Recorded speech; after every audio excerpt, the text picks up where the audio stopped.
चिन्तासन्तानहन्तारो यत्पादां भुजरेणवः द्विजानां तान् निजाचार्यान् प्रणमामि मुहुर्मुहुः यदनुग्रहतो जन्तुः सर्वदुःखातिगो भवेत् तमहं सर्वदा वन्दे श्रीमद्वल्लभनन्दनम् अज्ञानतिमिरान्धस्य ज्ञानाञ्जनशलाकया चक्षुरुन्मीलितं येन तस्मै श्रीगुरवे नमः।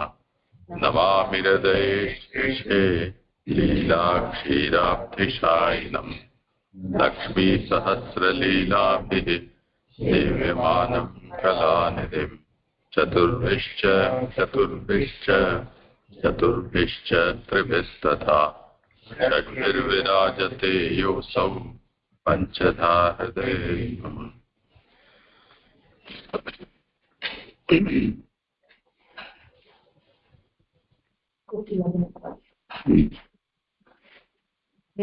दंडवत प्रणाम।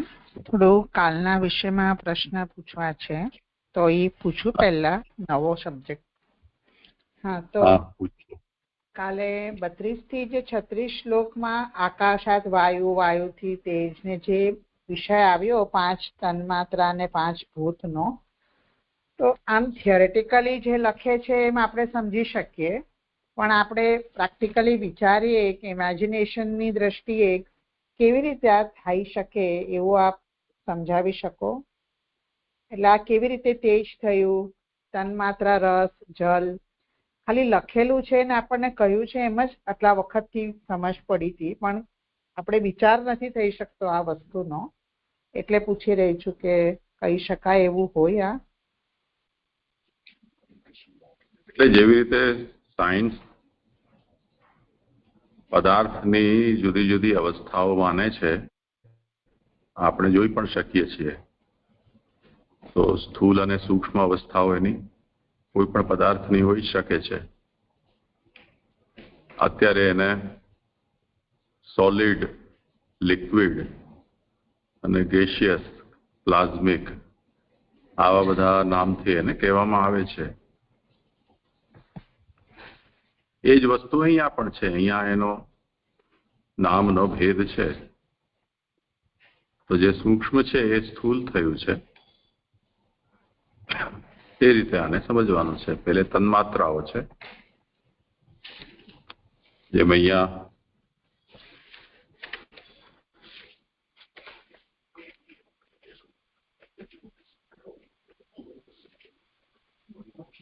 29:5 જેમ કહ્યું ને કે મહાત્માથી કાર્ય કારણ અને કર્તા, તેના રૂપમાં ભૂત, ઇન્દ્રિય અને મનવાળો અહંકાર ઉત્પન્ન થયો. તો આ જે મહત્તત્વ છે, યદ્યપી એ પ્રકૃતિનું જ પરિણામ છે, એટલે માયાનું પરિણામ છે અહીંયાના સંદર્ભમાં, પરંતુ કેમ કે એ જે માયા છે એના ઉપર ભગવાનની દ્રષ્ટિ પડી છે, એ વાતને નિરંતર બોલતા રહ્યા છે કે સવાઈશ તદા દ્રષ્ટા ના પશ્યત દ્રશ્યમેકરાટ. તો એ ભગવાન છે એમની દ્રષ્ટિ આના ઉપર પડતા કાલ અને ગુણમયી માયા, તો ભગવાનની ઈચ્છારૂપ કાલ, એનાથી આ જે ત્રિગુણાત્મિક આ જે માયા છે એ માયામાં પુરુષ દ્વારા વીર્યાધાન થયું. અને પુરુષ જે છે તે સ્વતઃ તે પ્રકારની ઇન્દ્રિયોથી સજ્જ હતું નહીં, તેથી ભગવાને જ એના અંતર્યામી થયા પ્રવેશ કરી અને એના દ્વારા આ જે પ્રકૃતિ છે એમાં પરિણામ પ્રકટ કર્યું.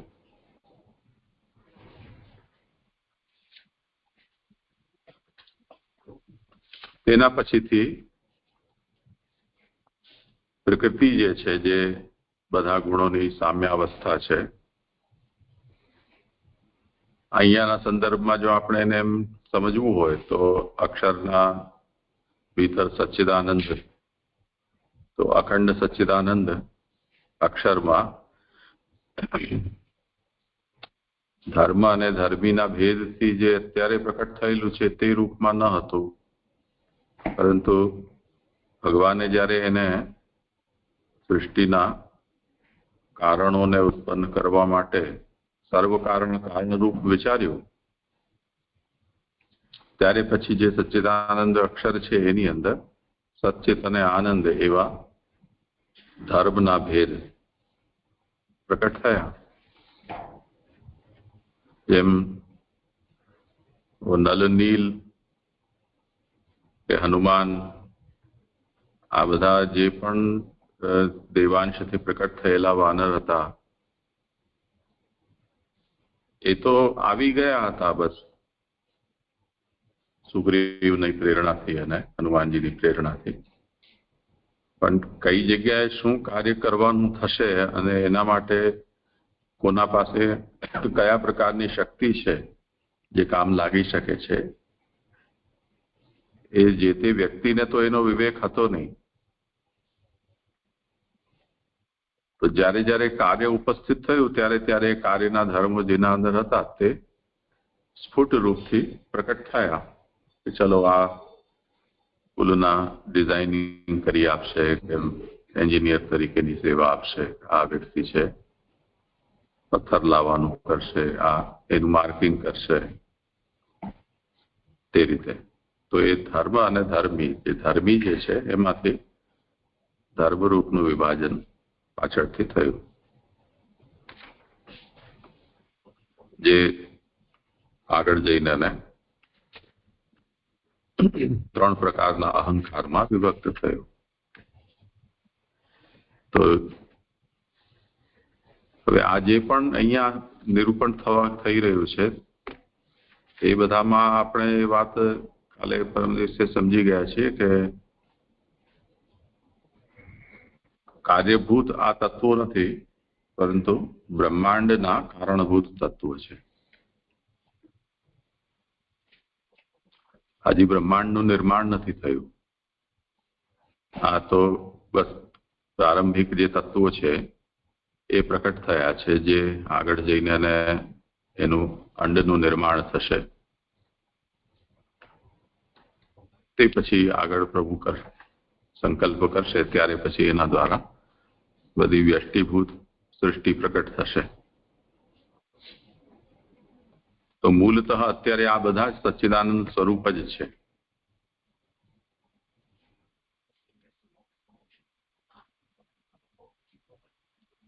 આમાંથી અહીંયા જે એના રૂપનું વર્ણન કરવામાં આવી રહ્યું છે એ રૂપ પણ કાલે જેમ કહ્યું કે આવિર્ભાવ અને તિરોભાવ પ્રભુએ જેટલા રૂપનું જેની અંદર ઈચ્છ્યું છે તેટલું જ ત્યાં થાય છે.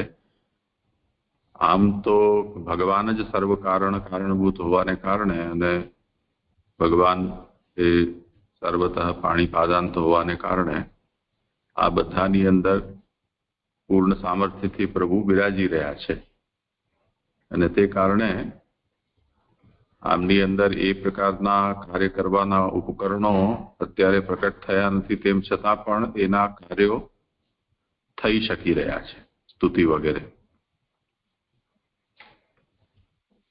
તો આ જે પ્રક્રિયા છે એ હજી બહુ જ સૂક્ષ્મ અને પ્રારંભિક કક્ષાની છે. હવે એમાં જે ત્રિવિધ અહંકાર છે એ અહંકાર જે વખતે કાર્યમાં પ્રવૃત્ત થયો ત્યારે મન અને દેવતાઓ એમનો આવિર્ભાવ થયો. હવે આપણે એ વાત સમજી શકીએ કે જેમાંથી દેવનો આવિર્ભાવ થઈ રહ્યો છે તો એ અહંકાર જે સાંખ્યની પ્રકૃતિનો જડ અહંકાર હોય છે તે પ્રકારનો તો હોવાનું સંભવ જ નથી. એટલે અહીંયા એ વાતને સમજવાની છે કે અહીંયા આ જે અહંકાર છે એ પણ ચેદાત્મક છે, એટલે ચૈતન્ય રૂપ છે. સાંખ્યની પ્રક્રિયાથી આ પ્રક્રિયા જે બતાવવામાં આવી રહી છે એના અંદર આ સૌથી મોટો ભેદ છે. એટલે ત્યાં એ વાત સાંખ્યની પ્રક્રિયામાં આ વાત નથી આવતી. સામ્ય ઘણું બધું દેખાય છે, તેમ છતાં પણ જે વિશેષતા અહીંયા છે, જે શરૂઆતથી કહેતા આવ્યા છે, તમે ધ્યાન આપો એ શબ્દ ઉપર કે કાલ માયાંશ યોગેન. આમાં સર્વત્ર કાલ, પછી પ્રકૃતિ માયા અને જે જીવાંશ, એ ત્રણેયનો અહીંયા યોગ છે. તો જ્યારે 32મા શ્લોકમાં જુઓ કે ભગવાનની દૃષ્ટિ પડેલું આકાશ કાલ, માયા અને જીવના સંબંધથી કાર્યમાં નિમગ્ન થયું.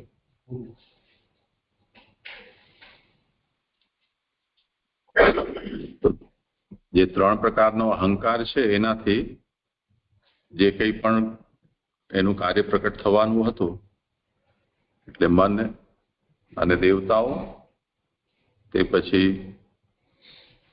જ્ઞાનેન્દ્રિયો, કર્મેન્દ્રિયો અને ભૂતોનું સૂક્ષ્મ રૂપ કારણ, આટલું જે છે પ્રકટ થવાનું હતું તે પ્રકટ થઈ ચૂક્યું.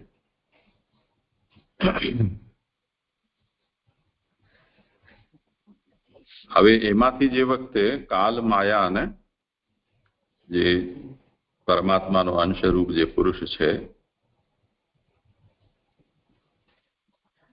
એની દૃષ્ટિ છે, ભગવાનની દૃષ્ટિ પડેલું આકાશ, એને હવે કાલ, માયા અને જીવનો સંબંધ થયો. એ સંબંધ થતા એમાંથી સ્પર્શ ઉત્પન્ન થયો અને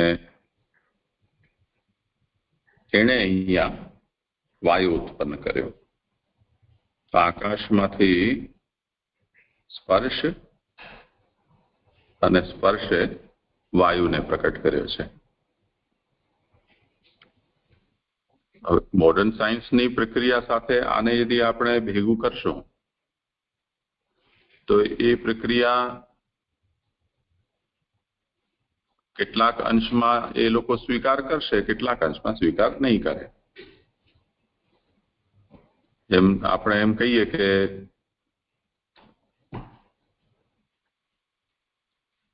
આકાશાદ વાયો, વાયો અગ્નિ, અગ્નિ આપ. તો અગ્નિથી જલ કેવી રીતે થઈ શકે એવું આપણને સ્વાભાવિક પ્રશ્ન થાય.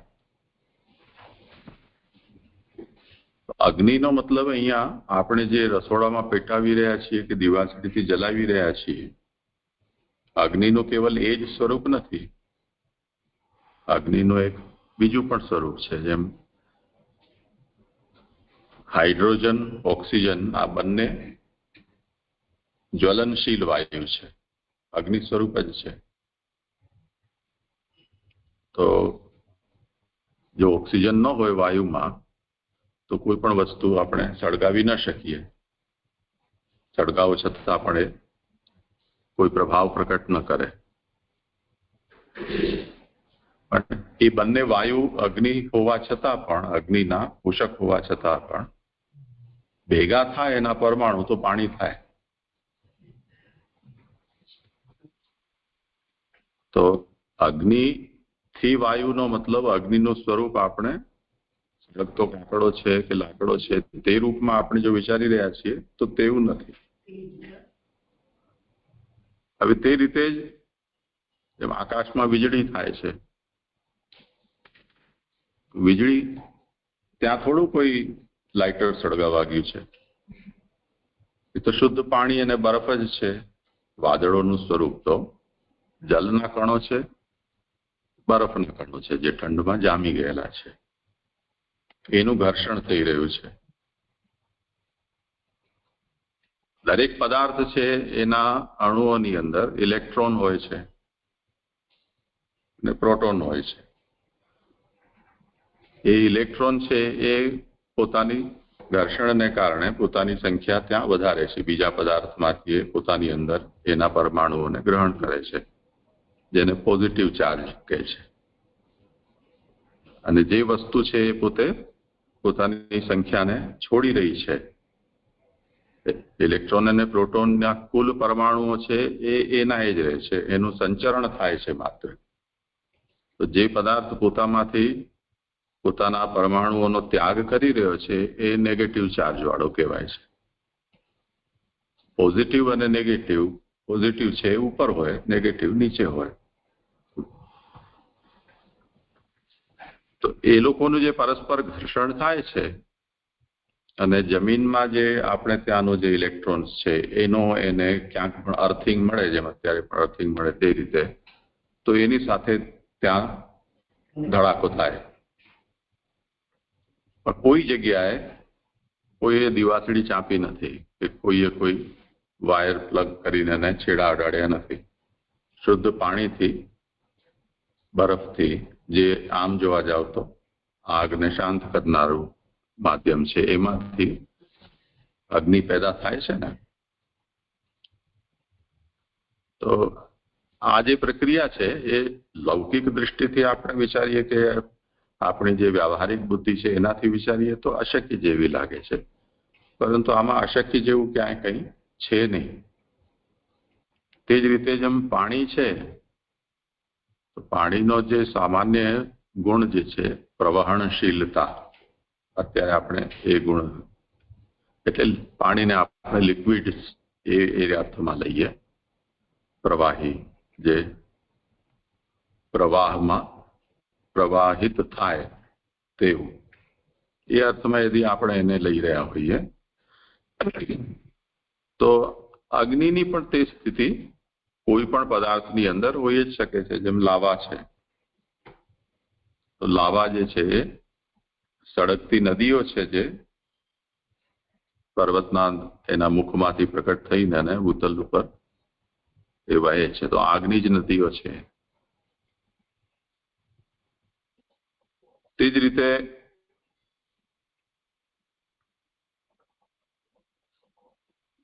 જે પણ પેટ્રોલ, ડીઝલ કે તેલ, ઘી, આ જે પદાર્થો જેને સળગાવવામાં આવ્યા હોય,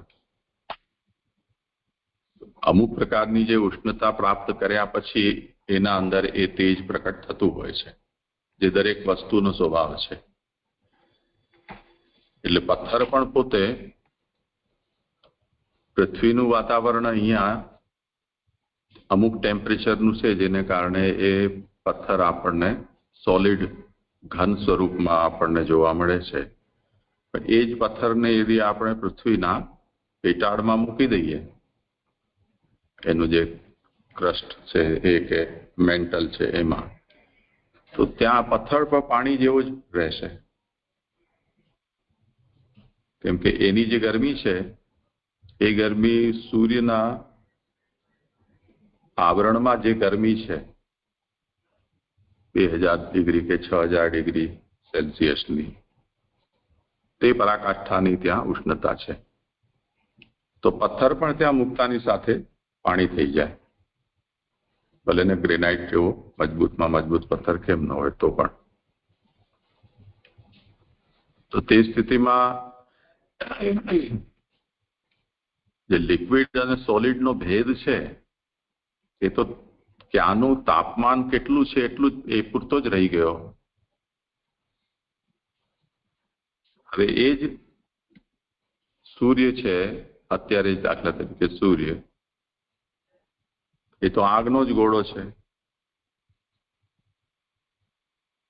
પૃથ્વીના તો પેટાળમાં એટલી આગ છે,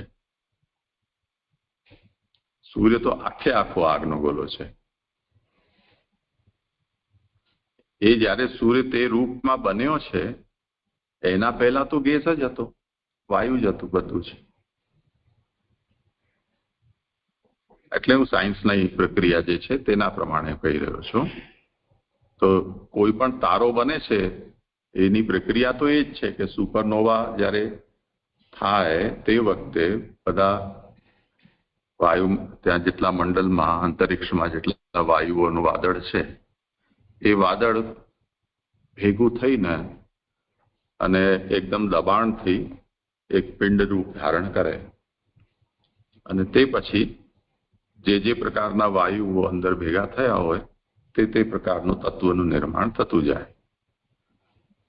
અને એ નિર્માણ થતા થતા જે ભારી વસ્તુ છે એ ભીતર જતી જાય, હલકી વસ્તુઓ છે એ બહાર થતી જાય.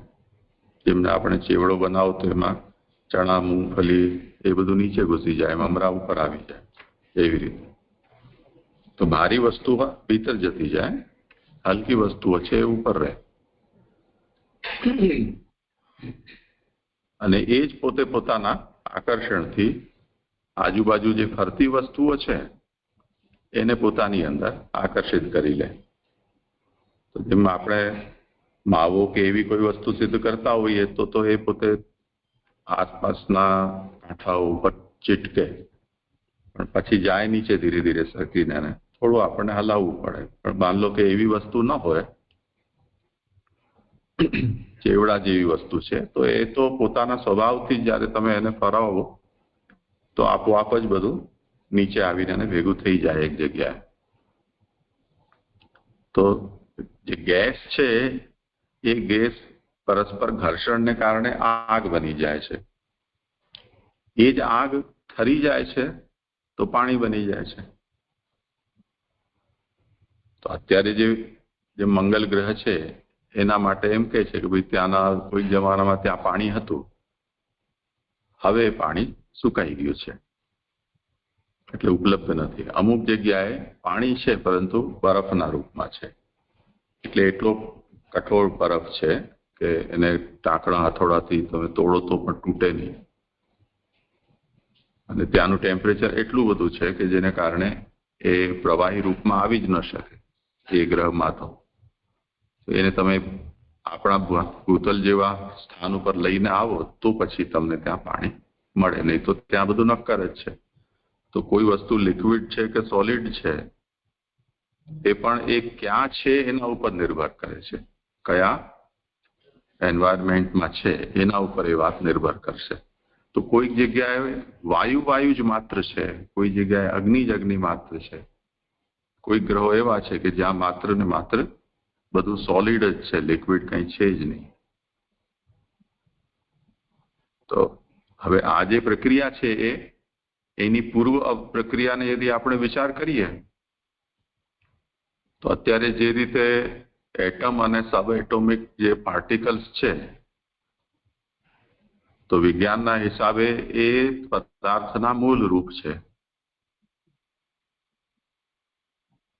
તો શું હવે એ જે વિજ્ઞાનની દૃષ્ટિથી વિચાર કરશો તો એટમ અને સબ એટોમિક પાર્ટિકલ્સ છે એનાથી જ આ સમગ્ર જગત બનેલું છે.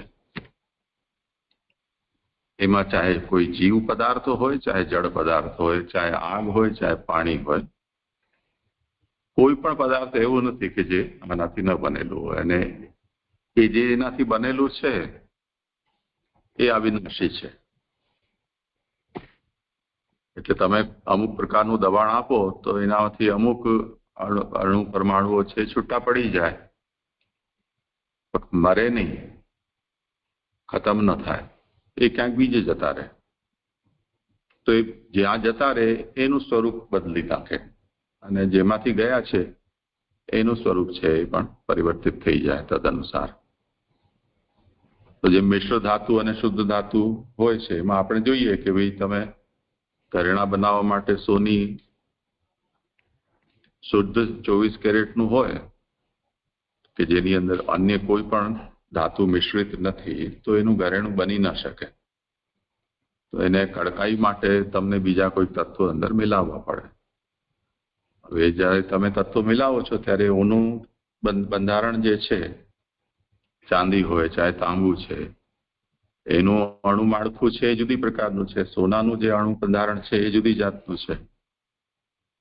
તમે એને ભેગા કરી દીધા એટલે ત્યાંના ગુણધર્મો આની અંદર આવ્યા, એનો રંગ વગેરે પણ લઈને આવ્યા, એની હાર્ડનેસ પણ આવી. હવે તમે એનાથી કંઈ પણ ઘરેણું બનાવો. પછી તમને એમ થયું કે નહીં, હવે મને આ વેચી નાખવું છે, તો ખરીદનારો વ્યક્તિ એ કે છે કે મને સોના તો આમાંથી જેટલું સોનું છે એટલું જ મને જોઈએ છે, એમાં જે ચાંદી કે તાંબુ તમે મિલાયેલું છે એ મારે નથી જોઈતું, તો હું આને રિફાઇન કરીશ. હવે રિફાઇન કરશે તો એમાંથી તાંબુ નીકળી જશે, રાસાયણિક પ્રક્રિયાથી ચાંદી પણ નીકળી જશે, હવે બચ્યું સોનું.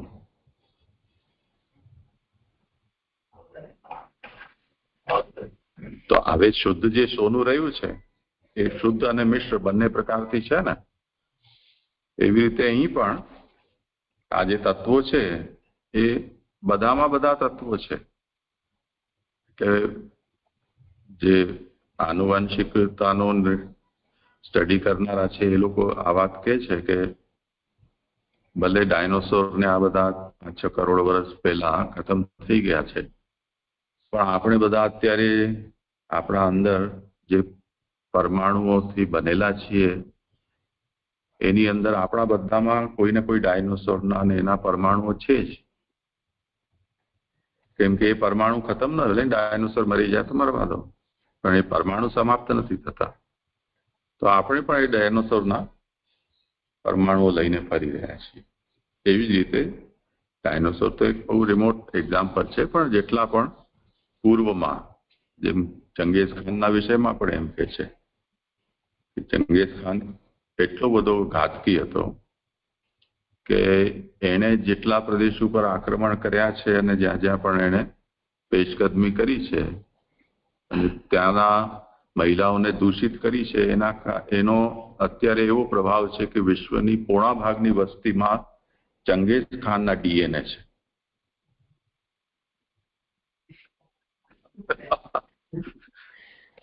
એટલો બધો ભયંકર હતો. હા, એટલે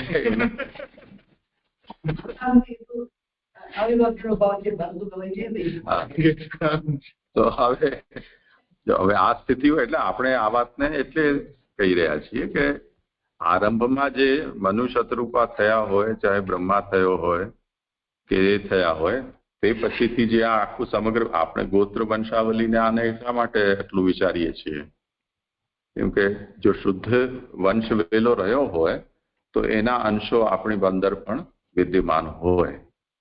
એની આપણે ત્યાં મહત્તા છે, સર્વ પ્રાણી જગતમાં એની મહત્તા છે. પશુઓની અંદર તો વિશેષ રૂપથી આ કે આ શુદ્ધ નસલ છે કે આ મિશ્ર નસલ છે. તે તો જે સૂક્ષ્મતા જે છે એ પિરામિડના શેપમાં ઉપર આપણે જઈએ તો સાંકડી અને નીચે જતા પછી વિસ્તૃત થતી જાય છે. તો એનું સ્વરૂપ તો અતિ સૂક્ષ્મ છે. તો અહીંયા જે આ વાત કહી રહ્યા છે ને કે આકાશના ઉપર દ્રષ્ટિ પડતા ગુણકાલ અને જીવ રૂપ એણે પોતાની અંદરથી સ્પર્શ ઉત્પન્ન કર્યો અને એમાંથી વાયુ ઉત્પન્ન કર્યો. તો જે વસ્તુ છે એટલે પદાર્થના રૂપમાં કહો તો આકાશ છે, જેને આપણે ભૂત કહીએ છીએ. એની માત્રા એ સ્પર્શ છે અને એનું પરિણામ જે છે એટલે એમાંથી ઉત્પન્ન થનારું પદાર્થાંતર જે છે એ વાયુ છે. તો આકાશ છે એ વ્યાપક હોવા છતાં પણ એના પરમાણુના સ્વરૂપનો વિચાર કરતા સૂક્ષ્મતમ એ ભૂત છે અને તેથી એણે પોતાના સ્વભાવ જેવું જ કાર્ય વાયુ પોતાથી પ્રકટ કર્યું. એટલે આકાશના સજાતીય પંચમહાભૂતમાંથી યદિ કોઈ હોય તો જેમ આકાશ અદૃશ્ય છે વાયુ પણ અદૃશ્ય છે, આકાશ વ્યાપક છે એમ વાયુ પણ વ્યાપક છે. તો આકાશમાંથી વાયુ પ્રકટ થયું અને એ વાત આપણે સમજી શકીએ એમ છીએ જેમ કોઈ પણ પદાર્થ છે એને સ્પેસ જોઈએ. જે પદાર્થ છે માની લો કે આકાશને આપણે એવું માનીએ અત્યારે કે પોતે સ્પેસ પ્રોવાઈડ કરનારો છે, જગ્યા આપનારો છે. જગ્યા રોકનારી વસ્તુ આકાશ નથી, કેમ કે જે જગ્યા પ્રોવાઈડ કરે છે જગ્યાના રૂપમાં જ આપણે એને કહી રહ્યા છીએ. પણ આજની તારીખમાં હવે આ વાતની અંદર પણ વૈજ્ઞાનિકો છે એ મતભેદ રાખે છે કે આપણને જે દેખાય છે આકાશ એને આપણે એમ્પ્ટી સ્પેસ કહીએ છીએ, પણ હકીકતમાં એવું નથી. કેમ કે જે દ્રવ્ય છે કે પદાર્થ છે એ જે વસ્તુ સ્પેસમાં છે એને આપણે આપણી આંખો જોઈ શકે છે, અનુભવ કરી શકે છે. તો આપણે એમ કહી રહ્યા છીએ કે અહીંયા કંઈક છે ને અહીંયા કંઈક નથી. કંઈક નથી શા માટે? તો કેમ કે અમે ત્યાં કંઈ જોઈ નથી શકી રહ્યા એટલે કંઈ નથી એમ કહીએ છીએ. પણ તમારા અનુભવથી કે તમારી સામર્થ્યથી કોઈ વસ્તુની સત્તા કે અસત્તા છે એવું તમે કેમ નક્કી કરી શકો? કેમ કે જેમ તમને આંખો છે એટલે તમે એમ કહો છો કે અહીંયા કોઈક છે. અને જો કોઈ અંધ વ્યક્તિ હોત તો શું કહે? તમે જેને જોઈ રહ્યા છો એને પણ એ ગેરહાજર જ માનત. તો તમારા અનુભવથી કોઈ વસ્તુ છે કે નહીં એનું નિર્ધારણ થવું સંભવ નથી. એટલે જે પદાર્થ છે એ બે પ્રકારના પદાર્થ છે, એક તો દ્રશ્ય પદાર્થ અને એક અદૃશ્ય પદાર્થ. તો એને વૈજ્ઞાનિકોએ એટલા માટે એક શબ્દ એ લોકો કહ્યો છે કે ડાર્ક મેટર અને ડાર્ક એનર્જી. આ 20મી સદીની શોધ છે કે વિચાર છે. તો જે ડાર્ક નથી તે કયું કે જેને આપણે અત્યારે જોઈ રહ્યા છીએ. તો અંતરિક્ષમાં આપણે જોઈએ અને ચમકતા જે પદાર્થો દેખાય એ બધા તો વિઝિબલ મેટર છે, જોઈ શકાય તે જાતની. એ બે વિઝિબલ મેટર્સની વચ્ચેનો જે ભાગ આપણને જે ખાલી દેખાય છે એને આપણે એમ કહીએ છીએ કે આ સ્પેસ છે. પણ એ સ્પેસ નથી, એ ડાર્ક મેટર છે. અને હવે એ લોકોની એવી જાતની વિચારસરણી છે કે ખરેખર તો અત્યારે જેટલી વિઝિબલ મેટર છે એ ટોટલ મેટરના 0.0 કેટલાક 2% જેટલી જ છે. અને મોટા ભાગનું જે છે તે ડાર્ક મેટર છે. અને એ ત્યાં નથિંગનેસ નથી, એટલે ત્યાં કોઈ વસ્તુનો જેમ નૈયાયિકો અત્યંતા ભાવ કહી રહ્યા છે એવું કંઈ નથી. એવી કોઈ વસ્તુ જ નથી અત્યંતા ભાવ જેવું. તો જે છે તે નથી દેખાતું એને કારણે નથી એમ નહીં. નથી દેખાતું એનો મતલબ ત્યાં ઇનવિઝિબલ મેટર અથવા ડાર્ક મેટરનું ત્યાં અસ્તિત્વ છે એમ સમજવું જોઈએ. તો જે કંઈ પણ હોય એ વિષયથી આપણે અહીંયા એટલું બધું સહાયક નહીં થાય, પણ આપણને સમજવાનો વિષય એ છે કે જે આકાશ છે, જે અન્ય જે દ્રશ્ય પદાર્થો છે એને એ સ્થાન ઉપલબ્ધ કરાવી રહ્યો છે. એનો સૌથી વધારે નિકટવર્તી સજાતીય તત્વ વાયુ છે. તો જે આકાશ છે ઉપર ભગવાનની દ્રષ્ટિ પડતા કાલ અને માયાંશથી એ એના સંબંધથી એમાંથી સ્પર્શ ઉત્પન્ન થયો. હવે સ્પર્શ ઉત્પન્ન થયોનો મતલબ શું છે કે આ જે સ્પર્શ છે એની ઈચ્છા પ્રકટ થઈ છે. કેમ કે આ પ્રભુની પોતાની ઈચ્છાની સૃષ્ટિ છે. હવે આપણને ડાર્વિનના વિકાસવાદને સર્વાંશમાં આપણે માનતા નથી, વેદાંત કે પૌરાણિક પ્રક્રિયા, પરંતુ આગળ જેમ વર્ણન આવશે ત્યારે વિરાટના સંદર્ભમાં એ વાત આવશે કે વિરાટને જોવાની ઈચ્છા થઈ. તો જોવાની ઈચ્છા થતા એને ચક્ષુર ઇન્દ્રિય પ્રકટ થયા ને પછી હવે એ ઇન્દ્રિય કે મારું ઘર ક્યાં, તો એના ગોલક પેદા થયા. એવી રીતે જે પ્રકારની કર્મની ઈચ્છા કે જ્ઞાનની ઈચ્છા થતા તે પ્રકારની ઇન્દ્રિયો અને તે પ્રકારના ઇન્દ્રિયના ગોલક છે પ્રકટ થાય છે. હમણાં થોડા દિવસ પહેલા મને કલ્પેશભાઈએ બતાવ્યું હતું ચિત્ર કે આપણે ત્યાં અત્યંત અસત વસ્તુના ઉદાહરણ તરીકે સસલાના શિંગડા એવું ઉદાહરણ આપવામાં આવે છે કે કોઈ વસ્તુ અસત છે તો એ કેવું, તો શશશૃંગ. હવે સસલા શિંગડા વાળા સસલા પેદા થઈ, તો હવે એ અત્યંત અસત ન રહી ગયો. હવે થવાનું કારણ શું, તો ડાર્વિન એમ કહે છે કે જે જુઓ તે સસલા પાછળ પડી જાય, સસલો કોઈને મારી ન શકે, બધા સસલાને મારે. એટલે જ એ જે પોતાના ઘાસ ખાતા પ્રાણીઓના વચ્ચે સસલો પોતાને સેફ સમજે, એમને સસલાઓએ જોતા રહ્યા કે આ લોકો શિંગડા મારીને જેટલા થઈ શકે એટલું પોતાનો બચાવ કરી શકે છે. તો એવી ભાવના કરતા કરતા એમના માથે પણ શિંગડા ઉગતા થઈ ગયા. તો સ્વરક્ષા માટેની ઈચ્છા જાગૃત થતા એક નવું અંગ છે એ ઉત્પન્ન થઈ ગયું. હા, થોડી ને એવા પણ ઉદાહરણો છે પ્રજાતિઓની અંદર.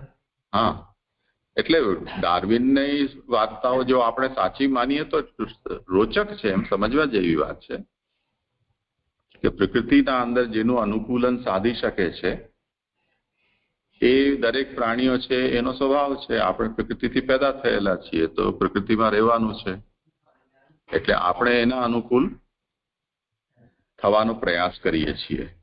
એ એક જનરેશનમાં એવું થઈ શકતું નથી, પણ તમે 5-15 પેઢી સુધી એ જાતની વાસના તમારા અંદર જો છે તો બની શકે કે 15મી 20મી પેઢીએ કે 50મી પેઢીએ તમારા અંદર એ વસ્તુ પેદા થાય. જેમ હમણાં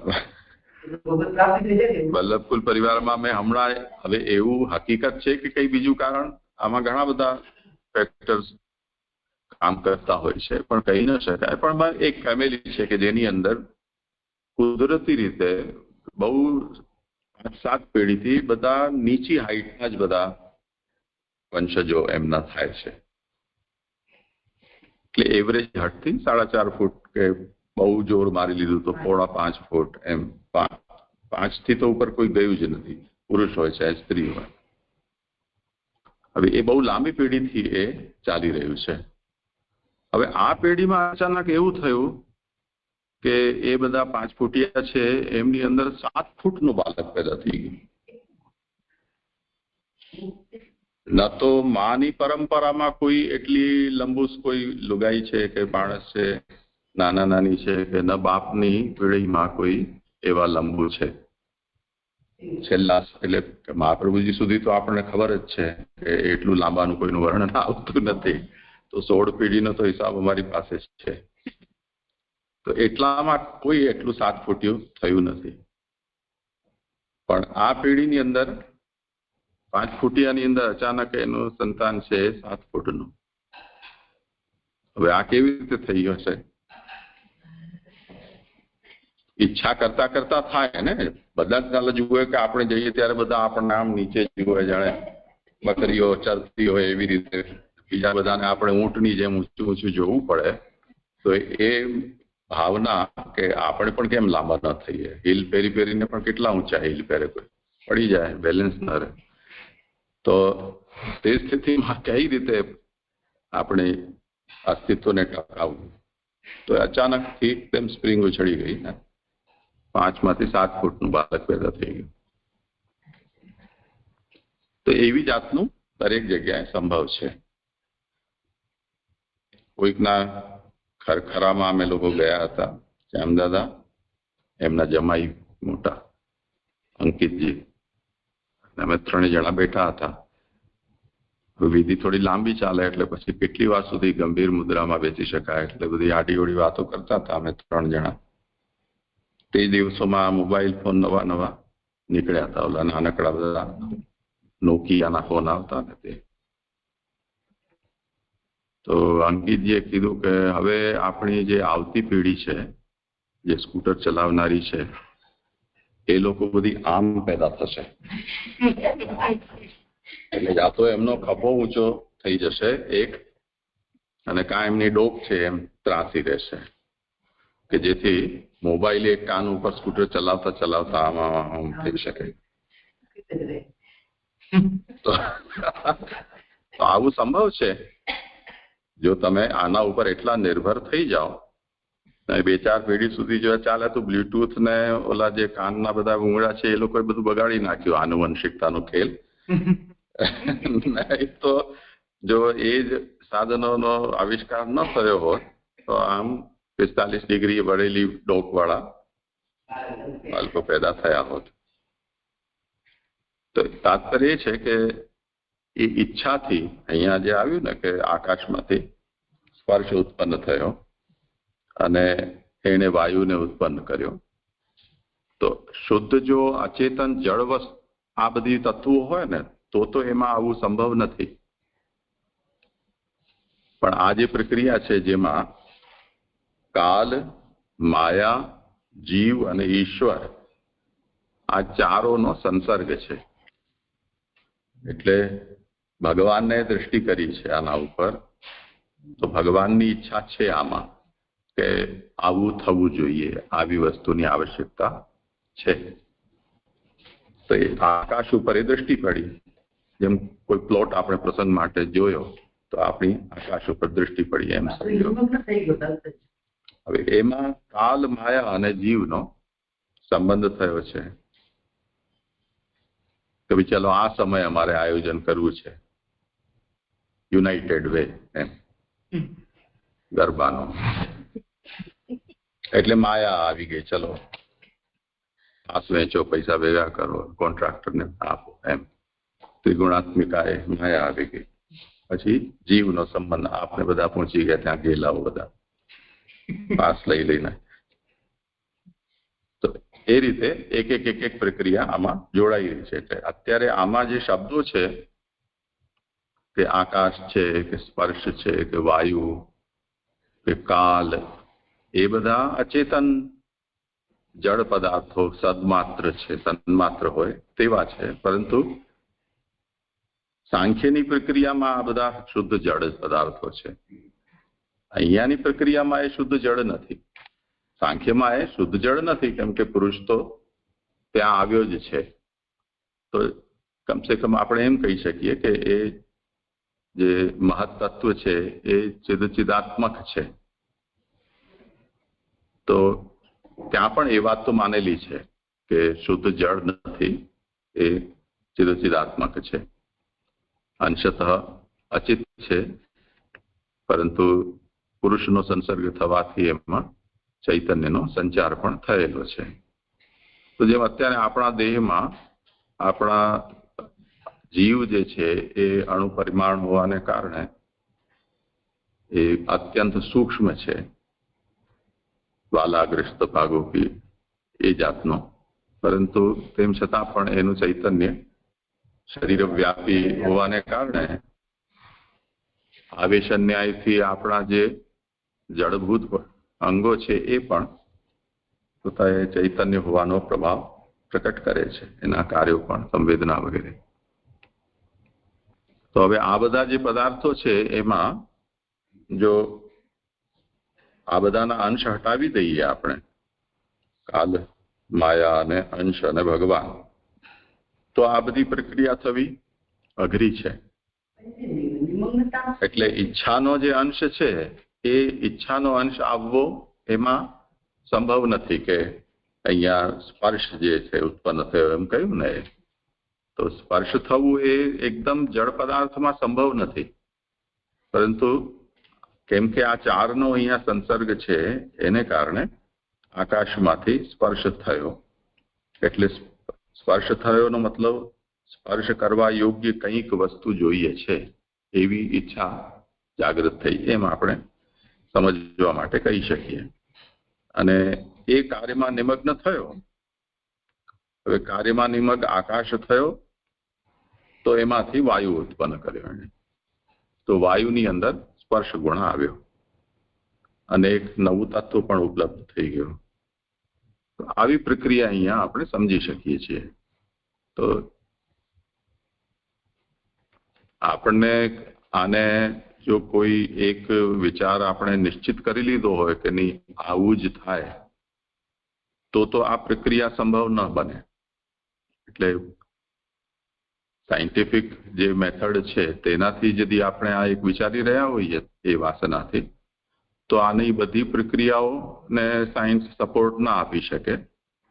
પરંતુ यदि આ રીતે આપણે વિચાર કરીએ કે આની અંદર જીવાંશ પણ છે, આ જે તત્વો છે એ તત્વો અત્યંત જડ પણ નથી, તો તે સ્થિતિમાં આ વસ્તુ સંભવ બની શકે છે. ખબર નથી કેટલું આનાથી સમજાય એવું વાત થઈ છે, પરંતુ આવું સમજાયું. ના જી, બહુ સુંદર સ્પષ્ટ થયું. આવું ક્યારેય વિચાર નતો કર્યો એવું આપણે સુંદર કર્યું. હા, તો હવે એ ત્યાં સુધી તો સમજ પડી ગઈ. હવે 37મા શ્લોકમાં અત્યારે આપણે જે કહ્યું ને કે બધા સાંખ્યના તત્વથી આ અધિદૈવિક તત્વ છે, એ જે સેકન્ડ પેરેગ્રાફ છે 192 પેજ પર, ત્યાંથી પૂછું છું કે આ આપણે કહ્યું કે આ કેવી રીતે કરશે. જેમ કાલે આપણે સમજાવ્યું કે ગોલક, દેવતા, ઇન્દ્રિયા બધું જુદા જુદા છે, તો કાર્ય કેવી રીતે થશે, તો સ્તુતિ કેવી રીતે કરશે, એમના હાથ બધું.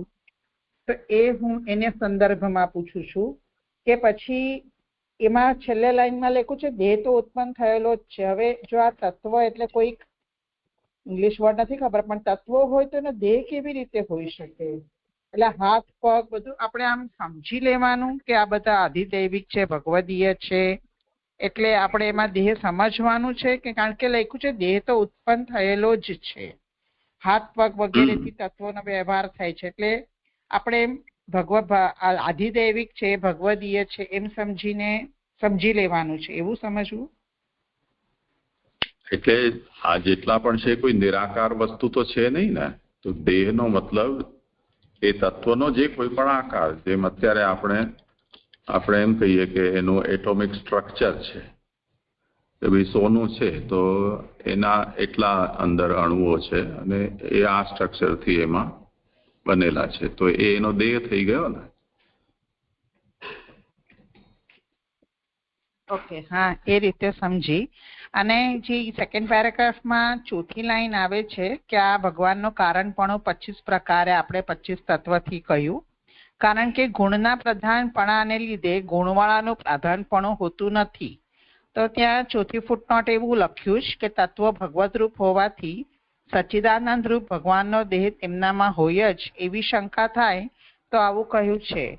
એટલે હું એ નથી સમજી શકતી કે ગુણનો પ્રાધાનપણું હોય. સપોઝ આમ આપણા કોઈ વ્યક્તિના અંતર્ગત સમજીએ કે કોઈનામાં ઐશ્વર્ય આપણને વધારે દેખાતું હોય તો એ વ્યક્તિનું પણ આપણને ઇમ્પોર્ટન્સ તો દેખાય ને. તો અહીંયા એવું કે છે ગુણનું પ્રધાનપણું છે, ગુણ વાળાનું નથી. તો આ કઈ રીતે સમજવું?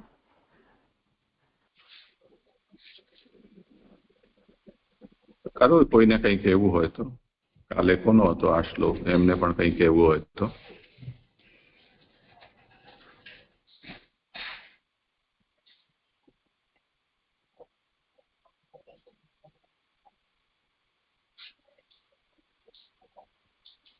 દિનેશભાઈ કંઈ કહે છે? દંડવત પ્રણામ થાય છે. હા, હું તો એવું કહેતો હતો કે મેં એવું જોયું છે કે ખેતરની અંદર એટલા કાંકરા ખરા ને તે મોટા થતા હોય છે. શું કહ્યું? ખેતરના કાંકરા મોટા થતા હોય છે. હા, તો એ જળ હોવા છતાં પણ એની અંદર એ ગુણ તો છે જ. હા, ના, એ તો દરેક કોઈ પણ પદાર્થ છે એને તમે ગરમી આપો તો એ વિસ્તાર પામે, એને ઠંડો કરી દો તો એનો સંકોચ થઈ જાય. એ તો સર્વત્ર હોય છે. અંદરની સ્પેસ છે એ પણ પોલાણ વધતું જાય તો પણ એમ ભૂગો ફૂલી જાય તેવી રીતે એ વસ્તુ સંભવ બને. પરંતુ આપણે તમે આ કયા સંદર્ભમાં કહી રહ્યા છો? હું દરેકની અંદર આ સિદ્ધાંત છે તેના સંદર્ભમાં કહું છું. અચ્છા અચ્છા. પણ કાર્યભૂત સૃષ્ટિ છે એના અંદર આપણે આ ઉદાહરણથી જળની અંદર પણ ચૈતન્ય છે એનું આપણે પ્રમાણ આ રીતે કદાચ ના આપી શકીએ, કેમ કે એવી સ્થિતિમાં તો પછી કોઈ ભેદ રહેતો નથી. એટલે હવે જે ભગવદ ઈચ્છાથી જે પદાર્થો સદંશના પરિણામભૂત કેવલ જળ જગત તરીકે પ્રકટ થયા છે એના અંદર આપણે એ જો વધે છે કે ઘટે છે એ પ્રક્રિયા એમાં જોવા મળે, એને કારણે આપણે એને ચૈતન્ય રૂપ ન કહી શકીએ. બરાબર છે. હા, આ જે વાત થઈ રહી છે ને, વધે એટલે જે જે ઘણા મોટા થઈ જાય એ કાંકરા ને. હા હા હા, એ તો સંભવ છે. મને વિચાર આવ્યો એટલે હું ચૂકી જાય છે. હા ના બરોબર. હા હા ઠીક છે. આજકાલ જમીનો ધસી જતી હોય છે ને એના માટે એ જાતના ઇન્જેક્ટેબલ પદાર્થ આવે છે કે જે નાની ટ્યુબમાં જ હોય અને ડ્રીલ કરીને અને પછી એની અંદર એ ઇન્જેક્શન એને આપો એટલે અંદરથી ફૂલી જાય તો આખા મકાનોને ઊંચા કરી દે. તો જેટલું પોલાણ હોય અંદરનું એ બધું પોલાણ એ ભરી દે ફૂલીને. તો અમુક વાતાવરણમાં એ પોતે સંકુચિત અવસ્થામાં હોય અને એમાંથી બહાર કાઢો તો એ વિસ્તીર્ણ થઈ જાય. એવી રીતે તો એ તો જળના સ્તરે જ થતી પ્રક્રિયા છે. એના અંદર કોઈ ચૈતન્યનો પ્રવેશ સ્વીકારવો કોઈ આવશ્યક નથી.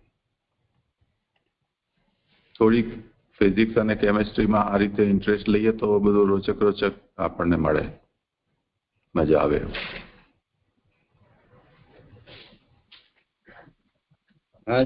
આનો શું પારુલનો કંઈક પ્રશ્ન હતો એ તો રહી જ ગયો આકરામાં.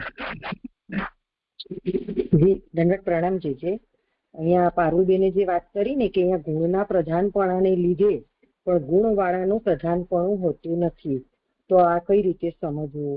તો જે મને એવું સમજાય છે અહીંયા કે જ્યાં તત્વોની વાત થઈ રહી છે તો તત્વોનું જે કારણપણું છે એ તો ભગવાનનું છે, એટલે કે ભગવાનના સ્વાભાવિક ગુણો છે અને એ 25 પ્રકાર એનું અહીંયા કહ્યું છે.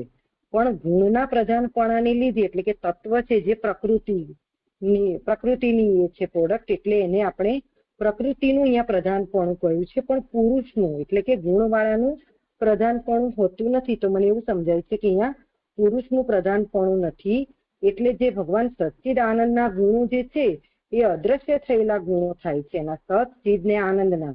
એટલે ભગવાન જેટલા ગુણો પ્રકટ કરવા માંગે છે એટલા જ ગુણવાળા જ એ તત્વો પ્રકટ થાય છે. તો મને એવું સમજાય છે કે પ્રકૃતિના પ્રધાનપણાથી પરંતુ પુરુષના પ્રધાનપણું એમાં હોતું નથી, એવું જે મને સમજાઈ રહ્યું છે. જે આપણને 5 નંબરની ફૂટનોટમાં પણ એ રીતે પુરુષોત્તમજી કહી રહ્યા હોય એવું મને સમજાય છે. પ્રણામ જે.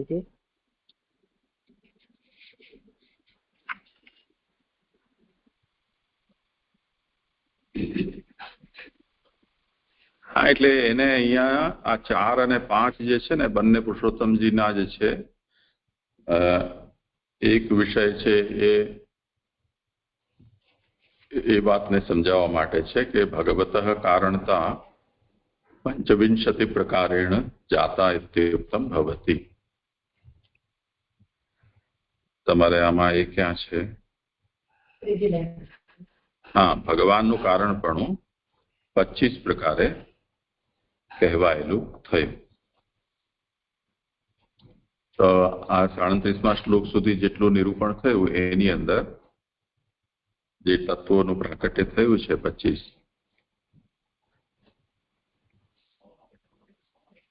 એમાં દરેક જગ્યાએ ભગવાને દૃષ્ટિ કરી, ભગવાનની ઈચ્છા થઈ, કાલ માયાને અંશ છે એનો યોગ થયો, એવું જે નિરૂપણ કરવામાં આવી રહ્યું છે એનાથી એટલું સિદ્ધ થયું કે આમાં બધામાં કારણ રૂપથી ભગવાન છે.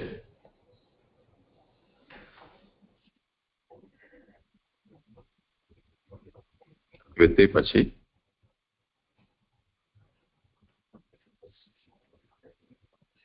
હા જે છે એટલે હું એમ પૂછું છું કે કારણરૂપ તો ભગવાન છે, તો ભગવાનનું પણ પ્રધાનપણું જે ગુણ વાળા ભગવાન આપણે લઈએ તો એનું પણ પ્રધાનપણું તો થાય ને. અહીંયા કે છે નથી, હોતું નથી, એટલે પ્રશ્ન છે.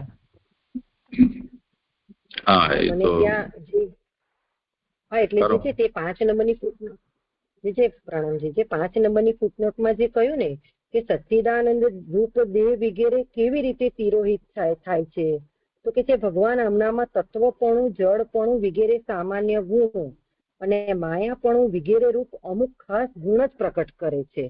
એ અત્યારે તત્વમાં જે તત્વપણું જે પ્રકટ કર્યું છે ને એ ગુણનું પ્રધાનપણું છે. પણ અહીંયા પ્રભુનું જે સચ્ચિદાનંદ રૂપ છે ને એ અહીંયા પ્રકટ નથી, એટલે એ ગુણ વાળાનું પ્રધાનપણું અહીંયા હોતું નથી. એ સંદર્ભમાં કહ્યું હોય છે એવું સમજાય છે.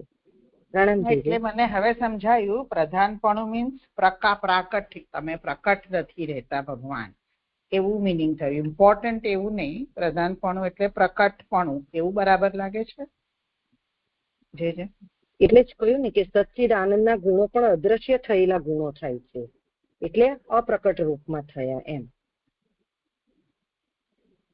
પછી જેટલો ગુણ પ્રકટ કરવા માંગે છે એટલો પ્રકટ થઈ રહ્યો છે, એટલે પછી એ ગુણ વાળા જ તત્વો થાય છે એમ. એવું મને સમજાયું. જે કઈક ભૂલ હોય તો આપ સમજાવજો. પ્રણામ છે.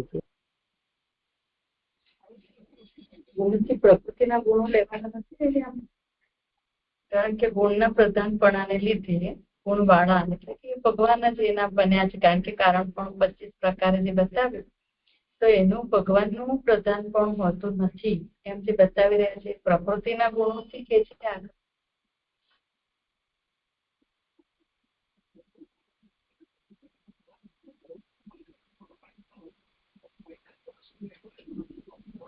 એટલે એના તો પ્રકૃતિના ગુણ એટલે કઈ રીતે સત્વરજ તમથી લઈ રહી છે એ રીતે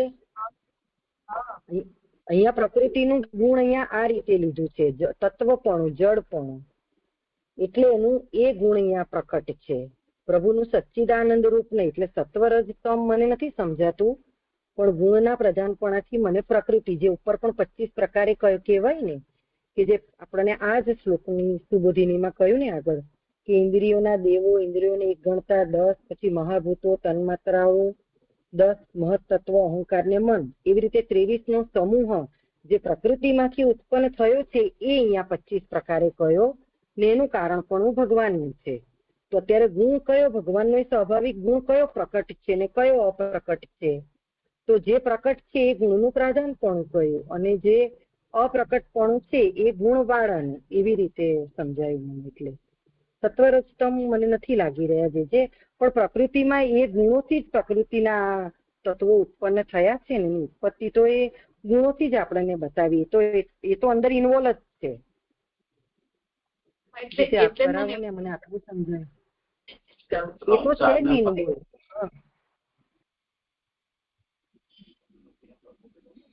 3, 4 ને 5 ફૂટનોટ ભેગી કરીએ તો ખબર પડે કે 23 નો સમૂહ ઉપર આવ્યો. તે ઉપરાંત કાળના માયા પ્રકૃતિને કાળ ગંધા 25 થયા. ગુણનું પ્રધાનપણું હોવાથી ગુણ વાળો જીવ એટલે ગુણનું પ્રધાનપણું નથી, પણ જીવ કહીએ પ્રવેશ કરેલો જીવનું પ્રધાનપણું નથી એટલે ગણેલ નથી એમ જણાય છે. પછી ત્યાં તત્વો ભગવતરૂપ હોવાથી સચ્ચિદાનંદ ભગવાનનો દેહ વગેરે તેમનામાં હોય એવી શંકા થાય કે ગીતો હોય. અને પછી આપણે કાલે જે કીધું કે ભાઈ કાન કેવું સચ્ચિદના આનંદ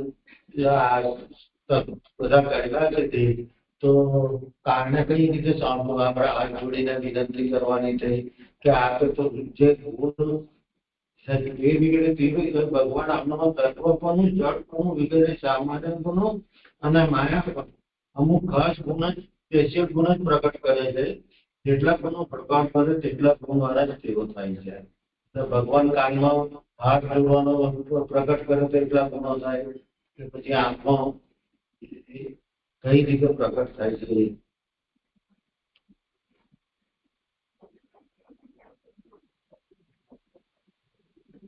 એટલે તમે જે યોગેશભાઈ કહો છો ને ચોથા ચોથા નંબરની ફૂટનોટથી કે જે તત્વો ભગવદરૂપ હોવાથી સચ્ચિદાનંદ રૂપ ભગવાનનો દેહ વગેરે તેમનામાં હોય જ, આવી જો કોઈ શંકા કરે ને એટલા માટે જ અહીંયા આ વસ્તુ આપી છે કે કારણ કે ગુણના પ્રધાનપણાને લીધે અહીંયા ગુણવાળાનું પ્રધાનપણું હોતું નથી. એટલે કે સચ્ચિદાનંદ રૂપ ભગવાનનો દેહ એટલે કે તત્વ પણ એનું કારણપણું ભગવાનનું છે, છતાં પણ એ પ્રગટ જેટલું કરવા માંગે છે ને એટલું જ પ્રગટ કરે છે એમ. જેટલું પ્રગટ કરવાની ઈચ્છા જેટલું ખાસ ગુણ પ્રગટ કરે.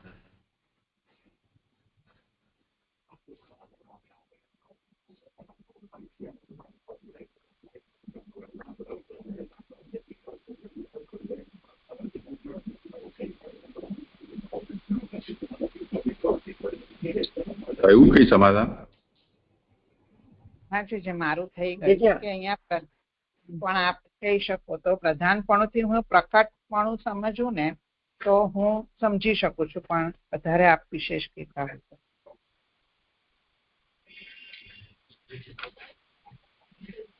જો અહીંયા મૂળ વિષય બે રીતે આ વ્યાખ્યાન આખું ચાલ્યું છે.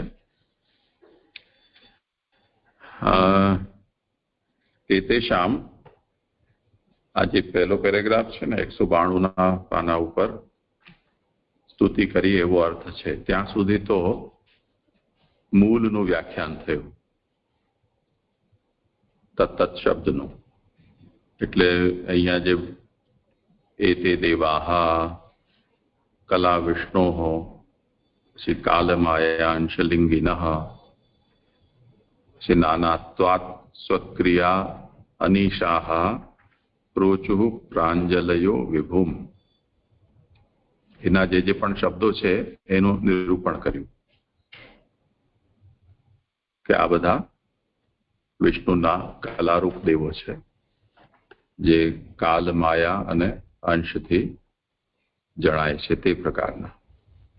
એ બધા નાનાત્વાત એટલે છૂટા છૂટા હતા, તે કારણે પોતાની ક્રિયા કરવા માટે અનિશ એટલે અસમર્થ થયા.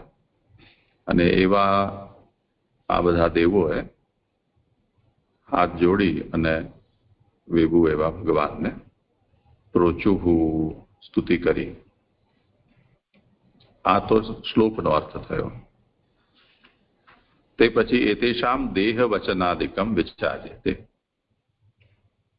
તત્વો સુધી વાત હતી કે આ રીતે બધું પ્રકટ થયું અને વિષય આગળ વધી ગયો હોત તો ચલો સમજી ગયા, પણ આ લોકો બધા બોલ્યા, સ્તુતિ કરી અને એ પાછી હાથ જોડી. આને કેવી રીતે સમજવું, મૂંઝવણ એ છે. એટલે હવે જે આમના દેહ વચનો વગેરેનો વિચાર કરવામાં આવે છે ત્યાંથી આ વિષય આખો, હવે શ્લોકનું વ્યાખ્યાન નથી પરંતુ શ્લોકમાં જે એક મૂંઝવણ ઊભી થઈ છે કે આ તત્વોએ હાથ કેવી રીતે જોડ્યા, એમને હાથ ક્યાંથી આવ્યા, એટલે એમને દેહ ક્યાંથી મળ્યો, પાછા એ સ્તુતિઓ કરી રહ્યા છે તો એ વાગેન્દ્રિય વગેરે છે એ એમને ક્યાંથી આવી, તત્વો તો જડ હોય છે તો એમને સ્તુતિ કરવા માટેની અક્કલ ક્યાંથી આવી, આ બધા પ્રશ્નો અહીંયા છે. તો એતેષામ દેહ વચનાદિકમ વિચાર્યતે, એમને આ દેહ ક્યાંથી મળી ગયો કે દેહનો શું મતલબ છે અને એમણે જે આ બધા સ્તુતિના વચનો કયા છે એને શું સમજવાનું. તો હવે સમજાવી રહ્યા છે કે તત્વાની એતાની ભગવત ભાવભૂતાની, આ બધા જે તત્વો છે એ ભગવત ભાવવાળા છે. આમાં જે અનુવાદ કરેલો છે ને એના શબ્દોને કારણે થોડું આપણને હવે મૂંઝવણ પણ છે, કેમ કે અમુક ભાષાના જેવો અનુવાદ કરવા જાવ તો થવું અઘરું પણ છે. એના માટેના શબ્દો આપણને અન્ય ભાષામાં મળવા કઠિન થઈ જાય. તો આ તત્વો ભગવાનના સ્વાભાવિક ગુણ બનેલા છે. આ જે અનુવાદ છે ને એની સમસ્યા છે, જેને કારણે તાત્પર્ય સમજાતો નથી. આચાર્ય શું આજ્ઞા કરે છે કે એતાની તત્વાની ભગવત ભાવભૂતાની, એટલે ભગવદ ભાવ વાળા આ તત્વો છે.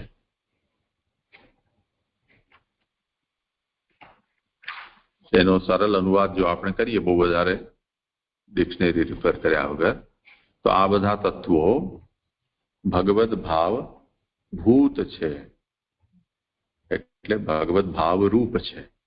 ભૂતને રૂપથી ટ્રાન્સલેટ કરી લો. હવે ભગવદ ભાવમાં જે ભાવ શબ્દ છે એનો શું મતલબ, એ ફરીથી મહાપ્રભુજી આગળ આજ્ઞા કરે છે કે ભાવો નામ સર્વાન પ્રતિ સામાન્ય કારણતા. હું જયારે એમ કહું છું કે આ ભગવદ ભાવ રૂપ છે, તો ભગવદ ભાવનો મતલબ સર્વાન પ્રતિ સામાન્ય કારણતા. એટલે હવે આનાથી જે આગળ જે કંઈ પણ પ્રકટ કરવાનું છે એમાં બધા પ્રતિ તત્વો પૃથક પૃથક કોઈકના કારણ બનશે. જેમ આકાશથી વાયુ થયું એમ આવ્યું કે અમુક અહંકારમાંથી અમુક પ્રકારનું કાર્ય થશે. તો જેમ તામસ અહંકારથી મહાભૂત થયા, તો એમાં તો પૃથક પૃથક કારણતા છે, એની સર્વસામાન્ય કારણતા નથી. પર અહીંયા તો સર્વાન પ્રતિ સામાન્ય કારણતા. સામાન્ય કારણતાનો અર્થ આપણે કેમ લઈએ કે જેમ કોઈક એક એવું કાર્ય જટિલ કે જેમાં ઘણા બધા ઉપકરણો પદાર્થો જેની અંદર સામેલ હોય, પણ જેમ કાલ, તો કાલ જે છે એની એ મોટર બની રહી છે ધારો કે, એમાં કાલની કારણતા સર્વ પ્રતિ સમાન છે. તે જ રીતે જે સ્થાન ઉપર એનું નિર્માણ થઈ રહ્યું છે એ ભલે ને તે જગ્યાએ 1000 પ્રકારના જુદા જુદા કાર્યો થઈ રહ્યા હોય અને એનાથી એ ફાઇનલ પ્રોડક્ટ છે બનતું હોય, પણ સ્થાન કે ભૂમિ એ દરેકના પ્રતિ સામાન્ય કારણ છે. એવી રીતે આ જે ભગવાન જે છે એ આ બધામાં સામાન્ય કારણ છે. તો ભગવદ ભાવ ભૂતાનીનો મતલબ એ છે કે આ દરેકની અંદર ભગવાનની કારણતા જોડાયેલી છે. એટલે મહાપ્રભુજીના શબ્દોમાં કહીએ નિબંધમાં તો 28 તત્વાનામ સ્વરૂપમ યત્ર વૈ હરિ. આ 28 તત્વો હરિ જ બનેલા છે એ માને સમજવાનું છે. આ અર્થમાં એ ભગવદ ભાવ ભૂતાની. તો ભગવતઃ કારણતા 25 પ્રકારેણ જાતા ઇત્યુક્તમ ભવતી. એટલે આનો તાત્પર્ય એ થયો કે આ 25 પ્રકારથી ભગવાનની અહીંયા કારણતા થઈ છે. હવે ભાવ પ્રાધાન્યેન ધર્મિણો, ભાવ શબ્દ ચાલજો ઉપર જે કહેલો છે તે જ ચાલ્યા કહેવાય કે ભાવ પ્રાધાન્યેન એટલે ભગવાનની જે સામાન્ય કારણતા છે એના પ્રાધાન્યથી, ધર્મિણો અપ્રાધાન્યાત. અહીંયા ભગવાનની કારણતાનું પ્રાધાન્ય છે, ભગવાનનું પ્રાધાન્ય અહીંયા નથી. ધર્મી રૂપ જે ભગવાન છે એનું અહીંયા પ્રાધાન્ય નથી. તેથી સચ્ચિદાનંદ રૂપાણ્યપી, આ 25 તત્વો સચ્ચિદાનંદ રૂપ હોવા છતાં પણ તિરોહિત રૂપાણી ભવંતી. તે એમનો જે આનંદાકાર છે, ભગવદાકાર છે, એ અહીંયા તિરોહિત રહે છે. તેથી યાવત ધર્મ માત્ર પ્રાકટ્યમ ભગવતા ક્રિયતે તાદૃશા એવ ભવંતી. તેથી અહીંયા જેને ભગવાને જે કાર્યના ઉત્પત્તિ માટે કારણ બનાવેલા છે એ તત્વોમાં ભગવાન જેટલા ધર્મોને પ્રકટ રાખે છે તેટલા જ ધર્મવાળા અને રૂપવાળા આ તત્વો બને છે. તેથી ભગવતઃ સર્વ પાણીપાદત્વાત યદંશાહ એતે પ્રતિરૂપતયા નિર્ગતાઃ તત્ર સર્વત્રૈવ કારણ પ્રતિરૂપ હસ્તપાદાદીનામ વિદ્યમાનત્વાત તૈરેવ તેષામ વ્યવહારઃ. અને ભગવાન તો સર્વતઃ પાણીપાદ સ્વરૂપ છે. તેથી જે અંશો ભગવાનના આવા રૂપના પ્રતિરૂપતયા પ્રકટ થયા છે એ સર્વત્ર કારણના પ્રતિરૂપ હસ્તપાદ વગેરે વિદ્યમાન છે. તેથી એ લોકો હાથ જોડી શકે છે, બોલી શકે છે, વિચારી શકે છે, શબ્દો પણ ગોતી શકે છે. આ બધો વ્યવહાર એમનો સંભવ બને છે. અને શરીરંતુ ઉત્પન્નમેવ, એમનું શરીર તો છે એ ઉત્પન્ન થયેલું જ છે. આ રીતે આ વાત સમજવી જોઈએ.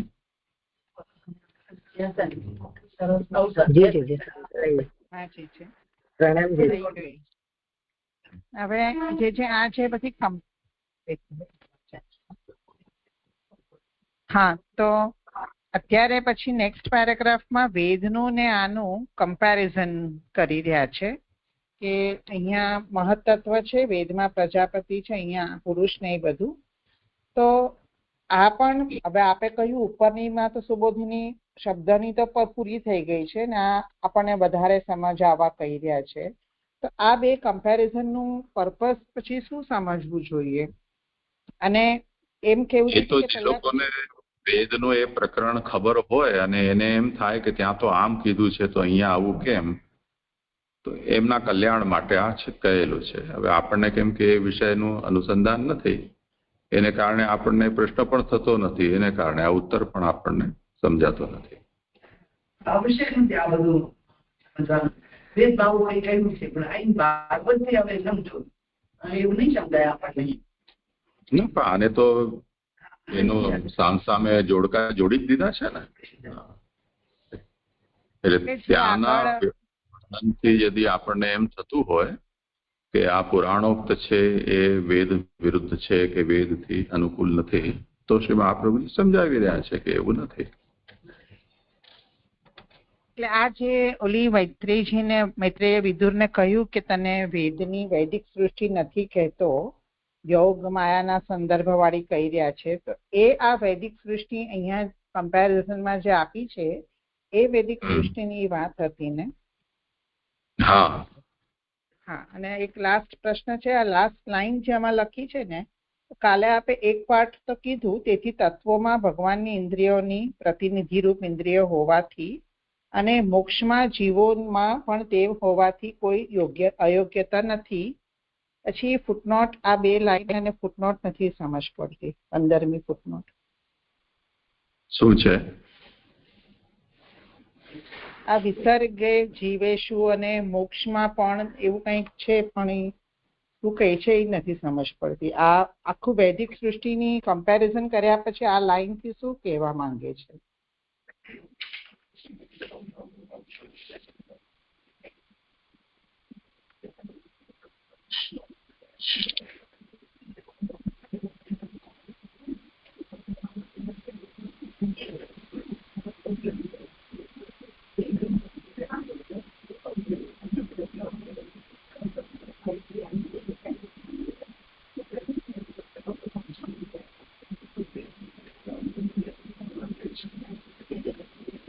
तो भगवदिन्द्रिय प्रतिरूपेन्द्रियाणाम तत्वेषु विद्यमानत्वात् विसर्गे जीवेष्वपि तथात्वात् न काप्यनुपपत्ति.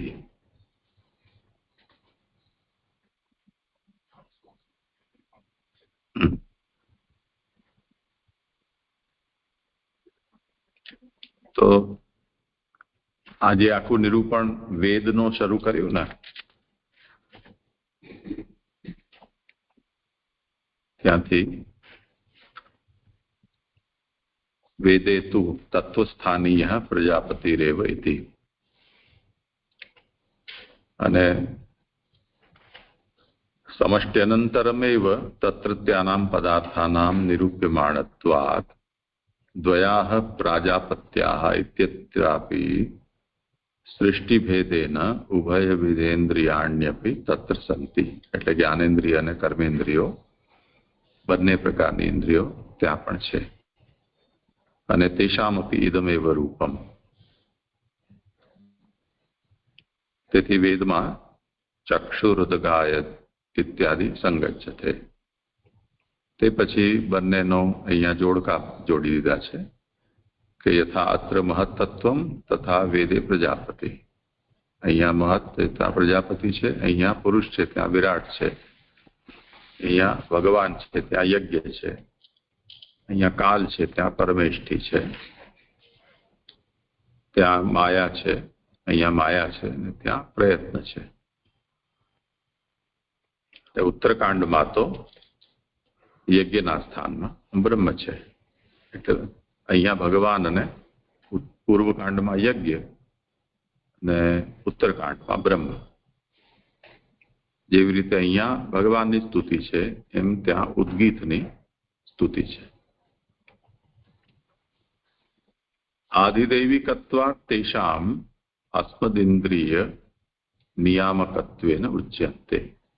હવે આ વિષય પૂરો થઈ ગયો. હવે ફરી પાછા મૂળ વાત ઉપર આવી જઈ રહ્યા છે કે આ બધા આધિદૈવિક હોવાને કારણે, એટલે વેદમાં જેનું નિરૂપણ કરવામાં આવ્યું છે તે, અને અહીંયા જે આ બધા તત્વો જે સ્તુતિ કરી રહ્યા છે, જે દેવતા સ્વરૂપ જ છે, એ બધા આધિદૈવિક હોવાને કારણે એ બધા આપણા ઇન્દ્રિયોના નિયામક તરીકે કહેવામાં આવ્યા છે.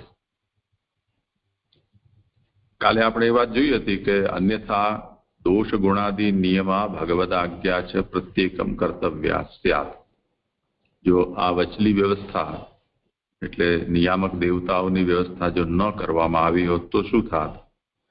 તો ગુણદોષનું નિયમન અને દરેક વાતની આજ્ઞા એટલે ભગવાનનું માથું ખાઈ જતું, નવરાજ ન પડે ભગવાન, એવું થઈ જતું. તો તેથી આ રાખવામાં આવી છે. અતો ભગવદિન્દ્રિય પ્રતિરૂપેન્દ્રિયાણામ તત્વેષુ વિદ્યમાનત્વાत्. તેથી ભગવાનની ઇન્દ્રિયના પ્રતિરૂપ ઇન્દ્રિયોના આ બધા તત્વોમાં વિદ્યમાન હોવાથી વિસર્ગે જીવેષ્વપી તથાત્વાत्. આ વાતને અત્યારે છોડી દો. વિદ્યમાન હોવાથી નકાપી અનુપપત્તિ. મૂળ જે પ્રશ્ન એ ઉભો કરવામાં આવ્યો હતો કે આ તત્વો હાથ કેમ જોડી શકે, તત્વો સ્તુતિ કેમ કરી શકે, એવો વિચાર કેવી રીતે આવી શકે, તો આમાં કોઈ અનુપપત્તિ નથી, કેમ કે આ બધા આદિદૈવિક સ્વરૂપ છે. તેથી હવે રહી વાત અહીંયા વચલી કે વિસર્ગે જીવેષ્વપી તથાત્વાत्. એનો પુરુષોત્તમજીએ આ ખુલાસો કર્યો છે કે વિસર્ગે જીવેશુ એટલે પુરુષમાંથી ઉત્પન્ન થયેલા બ્રહ્માંડના બ્રહ્મા વગેરે દેવોના દેહોમાં. અત્યારે તો આ તત્વોની વાત થઈ. તેવી જ રીતે જ્યારે સૌથી પહેલો જીવ જે પેદા થશે બ્રહ્માંડનો, જે અભિમાની દેવ એટલે કે બ્રહ્મા, સૌથી પહેલો જે એનો જીવ છે તે, તો એના સંબંધમાં પણ આ જ સમજવાનું છે. એટલે એ પણ ભગવાનના જ પ્રતિરૂપ ઇન્દ્રિય વાળો હોવાને કારણે જ્યારે એ પણ સ્તુતિ વગેરે કરશે તો એમાં પણ પાછા આ સવાલ ઉભા ન કરતા. અહીંયાનો ખુલાસો મેં આપી દીધો છે, સમજી લેજો એમ.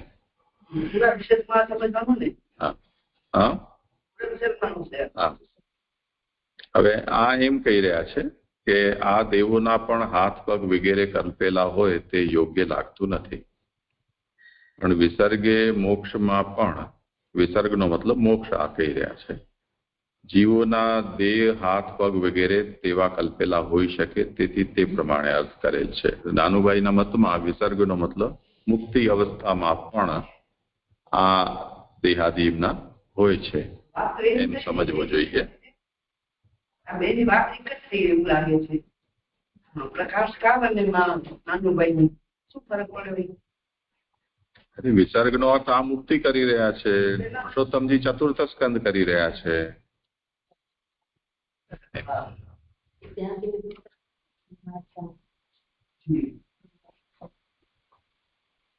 હા, જે છે હવે થઈ ગયું મારું.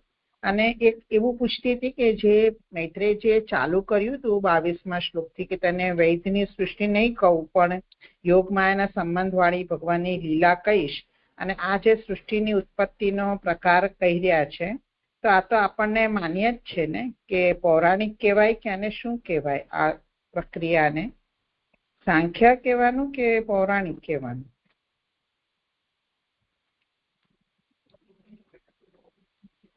વિદુરાધિકારક જે છે તે કયું છે? મહાપ્રભુજી અહીંયા જે જોડકા જોડ્યા છે એ કારણે જ તો જોડ્યા. કે આને કોઈ અવૈદિક ન માની લે, એટલે વેદ વિરુદ્ધ ન માની લે. તો વેદોક્ત પ્રક્રિયા છે એ પ્રક્રિયાને સાધારણ મનુષ્ય સમજી શકે તેના માટે અહીંયા પુરાણ આ રીતે એનું વર્ણન કરી રહ્યું છે. ભીતરી પ્રક્રિયામાં કોઈ ભેદ નથી. હા જીજી, બહુ સુંદર થઈ ગયા. કાલ તો બહુ અઘરું લાગેલું એટલે બધું પૂછ્યું. થઈ ગયું મારું. દંડવત પ્રણામ જે છે. જીજી દંડવત પ્રણામ.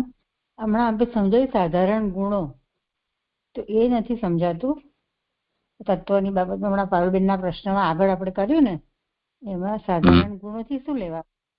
સાધારણ ગુણ વાક્ય બોલો ને. કારણ કે ભગવાનના તો અસાધારણ ગુણ હોય, પણ સાધારણ એમાં હતા તત્વોમાં. વાક્ય બોલો, જે વાક્ય નથી સમજાઈ રહ્યું ને એ બોલો.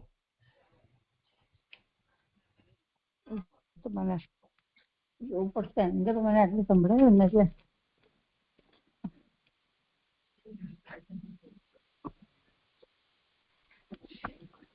પારુલબેનના પ્રશ્નમાં જ હતું જે મારા એ છે એ કેવું 5મી ફૂટનોટમાં છે કે ભગવાન આમનામાં તત્વપણું, જડપણું વગેરે સામાન્ય ગુણો. આઈ થિંક એ સામાન્ય ગુણો એ રેફરન્સ થી પૂછી રહ્યા છે અલકાબેન.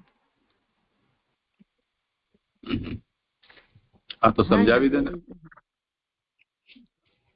હા, એટલે આપણે જોયું તું કાલે હમણાં કે ભગવાન 25 તત્વ બધા ભગવત આધિદૈવિક જ છે, ભગવાનના જ તત્વ છે. ભગવદત્ત આપણે વાંચ્યું ને, ભગવત ભાવ વાળા કે ભગવત રૂપ થયા છે. તો પછી અહીંયા આપણે જોયું ગુણના પ્રધાનપણાને લીધે ગુણવાળાનું પ્રધાનપણું હોતું નથી. એટલે કેવી રીતે આ સચ્ચિદાનંદ રૂપ દેહ અહીંયાથી ભગવાન કેવી રીતે તિરોહિત થાય છે?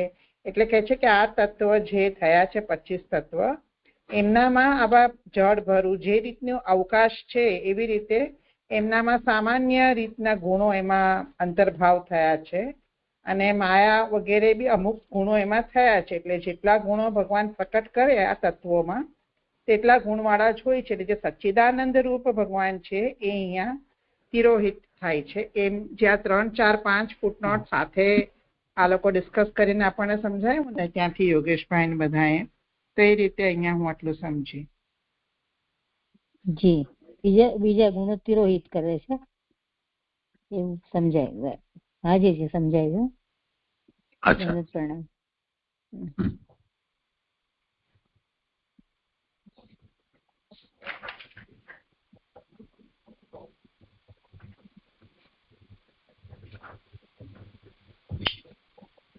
આગળ કોનું છે વારો? કરશો તમે? જે દંડવત પ્રણામ. સુંદર થયું. કાલનો શ્લોક કાલે પણ સરસ રીતે થયો, આજે પણ સરસ થયો. જે બાકી હતું બધું સુંદર રીતે થયું. દંડવત પ્રણામ જે. હવે આજે મારે કારિકા અને એક શ્લોક કરવાનો છે. હવે શ્રીમદ ભાગવત એ ભક્તિ શાસ્ત્ર છે, આનંદરૂપ હરિની આનંદમય લીલા. તેમાં 12 સ્કંદ, તેમાં આપણે તૃતીય સ્કંદના સર્ગનો સ્કંદ કરી રહ્યા છે. એમાં આપણે 5મો અધ્યાય લીધો છે, અને આ 5મા અધ્યાયના અંતર્ગત જે ગુણાતીત સૃષ્ટિનું વર્ણન છે, અને ગુણાતીત સૃષ્ટિની મુક્તિ જ્ઞાનથી થાય છે. કાલ સૃષ્ટિમાં ઉત્પન્ન થયેલાનો મોક્ષ ભક્તિથી થાય છે. સૃષ્ટિ રચવાની અનેક પ્રકાર છે, જે આપણે હમણાં કીધું ને શાસ્ત્ર એટલે વેદની અંદર બતાવેલી એ રીતે બધી ઘણી પ્રકારે ભગવાને સૃષ્ટિ કરી છે. તેમાં એક સૃષ્ટિ ગુણાતીત દેવમાંથી છે, એટલે ઘણા પ્રકારોમાંથી એક આ પણ પ્રકાર છે. આ સૃષ્ટિ અધ્યાય 5 અને 6 માં કહેલી છે. તત્વોની સૃષ્ટિ ગુણાતીત દેવની સૃષ્ટિની વિભૂતિ રૂપ છે. 4 અધ્યાયમાં એટલે ચોથા અધ્યાય 4 અધ્યાય આગળ જે થઈ ગયા એ 4 અધ્યાયની અંદર વિદુરનો અધિકાર પ્રાપ્ત થયો, અને હવે જે વિદુરને અપેક્ષિત છે એટલે કે વિદુરના માટે જે અધિકાર છે એ પ્રકારની સૃષ્ટિનું અહીંયા વર્ણન કરી રહ્યા છે મૈત્રેયજી. 5મા અધ્યાયમાં તત્વોની ઉત્પત્તિ કહે છે, અને આ 5મા અધ્યાયમાં 2 થી 16 સુધીના 15 શ્લોકથી વિદુરજીએ મૈત્રેયજીને પ્રશ્ન કરે છે. અને આ પ્રશ્નોના વિદુરજી કયા પ્રશ્નો કર્યા તે આપણે જોયું, અને તેમાં વિચાર યોગ્ય છે. પણ એ બધાને ઉપયોગી થાય એવા હતા એટલે એમનું અભિનંદન કર્યું છે. આ પ્રશ્નોના મૈત્રેયજી ઉત્તર આપે છે, જેમાં જગતના ઉત્પત્તિ, સ્થિતિ અને પ્રલય રૂપ ભગવાનની લીલા જ કહ્યું છે. હવે ભાગવતાર્થમાં જે 7મા પાન ઉપર છે, છેલ્લી નીચેની લાઈન છે કે ત્યારે શ્લોક 38 થી 50 સુધીમાં તત્વોએ ભગવાનની સ્તુતિ કરેલી છે. તેનો સર્ગમાં શો ઉપયોગ છે એવો કોઈ પ્રશ્ન થાય તો જાણો કે જેમ પૌત્ર ઉત્પન્ન કરવામાં પુત્ર સ્વતંત્ર હોય છે, તેમ તત્વોથી થતા કાર્યો એટલે સૃષ્ટિ રચવામાં તત્વો સ્વતંત્ર નથી એમ જણાવ્યા તેઓએ સ્તુતિ કરેલી છે. તત્વો પોતાની મેળે સૃષ્ટિ રચવા શક્તિવાળા ન હોવાથી ભગવાન તેઓને તેવી શક્તિ આપે, તે માટે તેઓ આ ભગવાનની સ્તુતિ કરે છે. એટલે સ્તુતિનું પ્રયોજન શું છે કે તત્વો પોતાની રીતે સૃષ્ટિ કરી શકતા નથી, એ કારણરૂપ હોવા છતાં પણ હવે ભગવાનની એમને સ્તુતિ કરી છે. હવે પાન નંબર 194.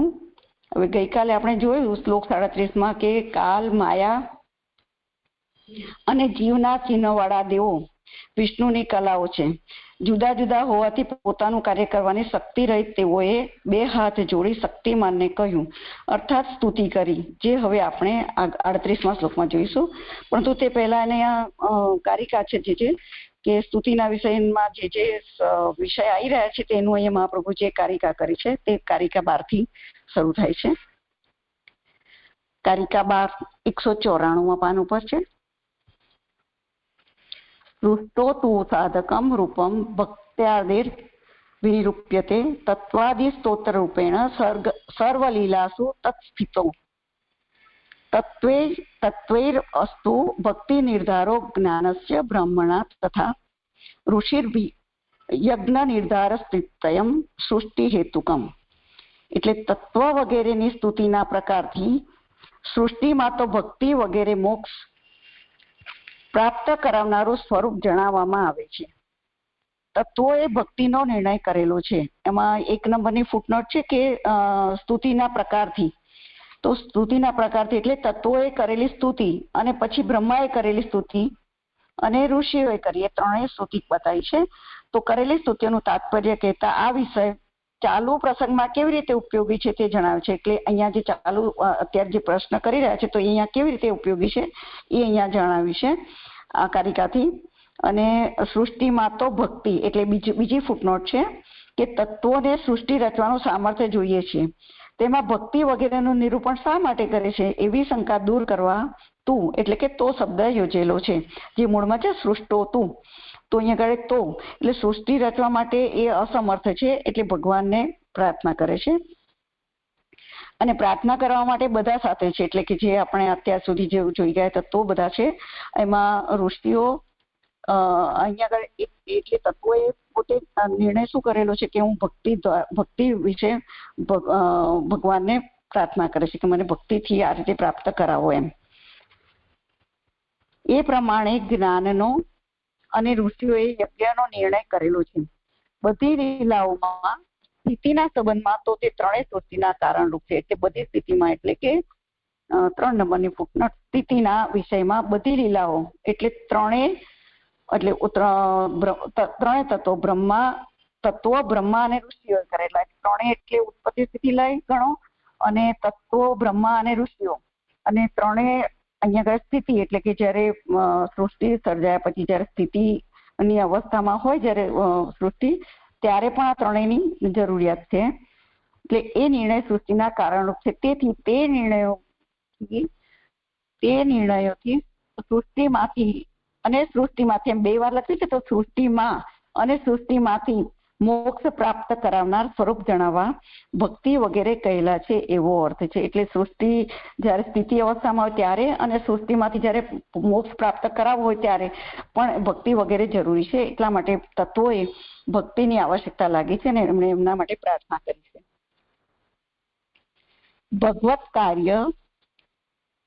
ભગવત કાર્ય સિદ્ધ્યર્થે કામાદિ રહિતમ તથા સાધકમ નાન્યથા રૂપમી ત્યગ્રે નાશ ઉચ્યતે.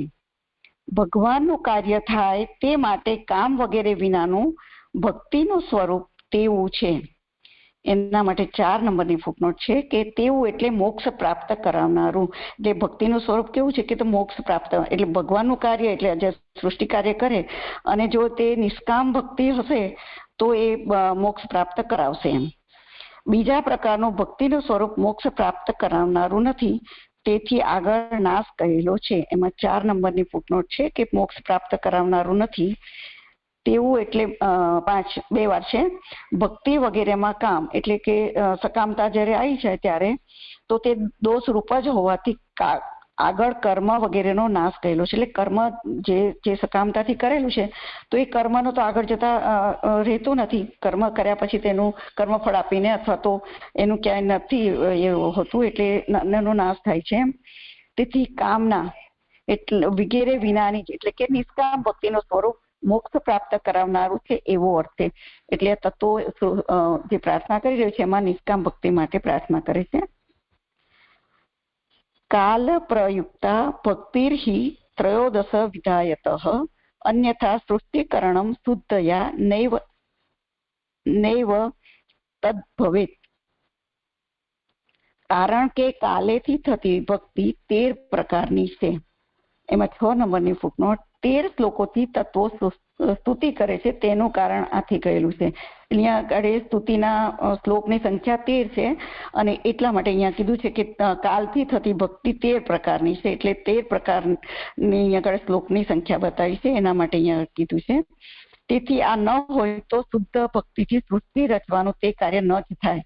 એટલે જો કાલમાં જો ના કરે તો એ અશુદ્ધ અવસ્થામાં છે, તો શુદ્ધ ભક્તિથી સૃષ્ટિ કરવાનું શક્ય નથી બનતું. એટલા માટે અહીંયા આગળ કાલની ઉપસ્થિતિ બતાવી છે અને એના માટે 6 અને 7 નંબરની ફૂટનોટ છે. 13 શ્લોકથી તત્વો સ્તુતિ કરે છે તેનું કારણ અહીં કહેલું છે. એટલે 13ની સંખ્યા કેમ કીધી છે તો એનું અહીંયા કારણ બતાવ્યું છે કે 6 ઋતુની 2 ગણીએ તો 12 અને એક અધિક માસની, એવી રીતે 13 શ્લોકનું અહીંયા આગળ સંખ્યાની દ્રષ્ટિથી સમન્વય કરેલો છે. અને 7મી ફૂટનોટ છે કે સૃષ્ટિ કરવાનું તે કાર્ય ન જ થાય તો બ્રહ્મકલ્પની સૃષ્ટિથી જુદા પ્રકારે આ સૃષ્ટિ રચવાની છે. એટલે કે અને પહેલા પણ આપણે જોઈએ છે કે ઘણી રીતે સૃષ્ટિ કરેલી છે, તો આ બ્રહ્મકલ્પની સૃષ્ટિ નથી કરી અને એનાથી કઈ જુદા પ્રકારની સૃષ્ટિ રચવાની છે. તે શુદ્ધ ભક્તિથી ન જ થઈ શકે, તેથી કાલથી થતી 13 પ્રકારની ભક્તિનો નિર્ણય કરે છે. એટલે અહીંયા 13ની સંખ્યા અને 13 પ્રકારની ભક્તિનો અહીંયા નિર્ણય કરેલો છે. આ કોણે તો તત્વોએ. ભક્તિ પ્રપત્તિ પ્રત્યક્ષમ ભક્તિ જ્ઞાને પરોક્ષતઃ સાત્વિકીયમ સમાખ્યાતા વાસંત ગૈષ્મ ભાવતઃ. ભક્તિ અને શરણાગતિ પ્રત્યક્ષ રીતે મોક્ષ પ્રાપ્ત કરાવનારા છે. એટલે ભક્તિ અને શરણાગતિ પ્રત્યક્ષ રીતે એટલે મોક્ષ પ્રાપ્ત કરાવનારા છે. ભક્તિ અને જ્ઞાન ન જણાય તેવી રીતે તેવા છે. એટલે ભક્તિ અને શરણાગતિ મોક્ષ પ્રાપ્ત કરાવનારા છે પણ એ દેખાતા નથી એમ, પણ પ્રત્યક્ષ રીતે એનું પરિણામ ખબર છે કે તે પ્રાપ્ત કરાવે છે મોક્ષ. વસંતના અને ગ્રીષ્મના ભાવથી આ સાત્વિક પ્રક્રિયા કહી. એના માટે અહીંયા આગળ 8 નંબરની ફૂટનોટ છે 2 વાર. આ કારિકાથી પહેલા 4 એટલે કે 38 થી 41 શ્લોકોનો અર્થ કહેલો છે એવું પુરુષોત્તમજી કહે છે. અને 38 અને 39 શ્લોકોમાં છાયા અને ઈચ્છા જણાવેલ હોવાથી તેમાં વસંતનો ભાવ છે. 40-41માં નદી કહેલી હોવાથી તેમાં ગ્રીષ્મ ઋતુનો ભાવ છે. જે ઋતુ સાથે જોડાય છે એમાં મને ખબર નથી પડતી, એ આગળ શ્લોક આવતા કદાચ ખબર પડશે પણ મને અહીંયા નથી સમજાતું કે એને કેવી રીતે જોડવાનો છે.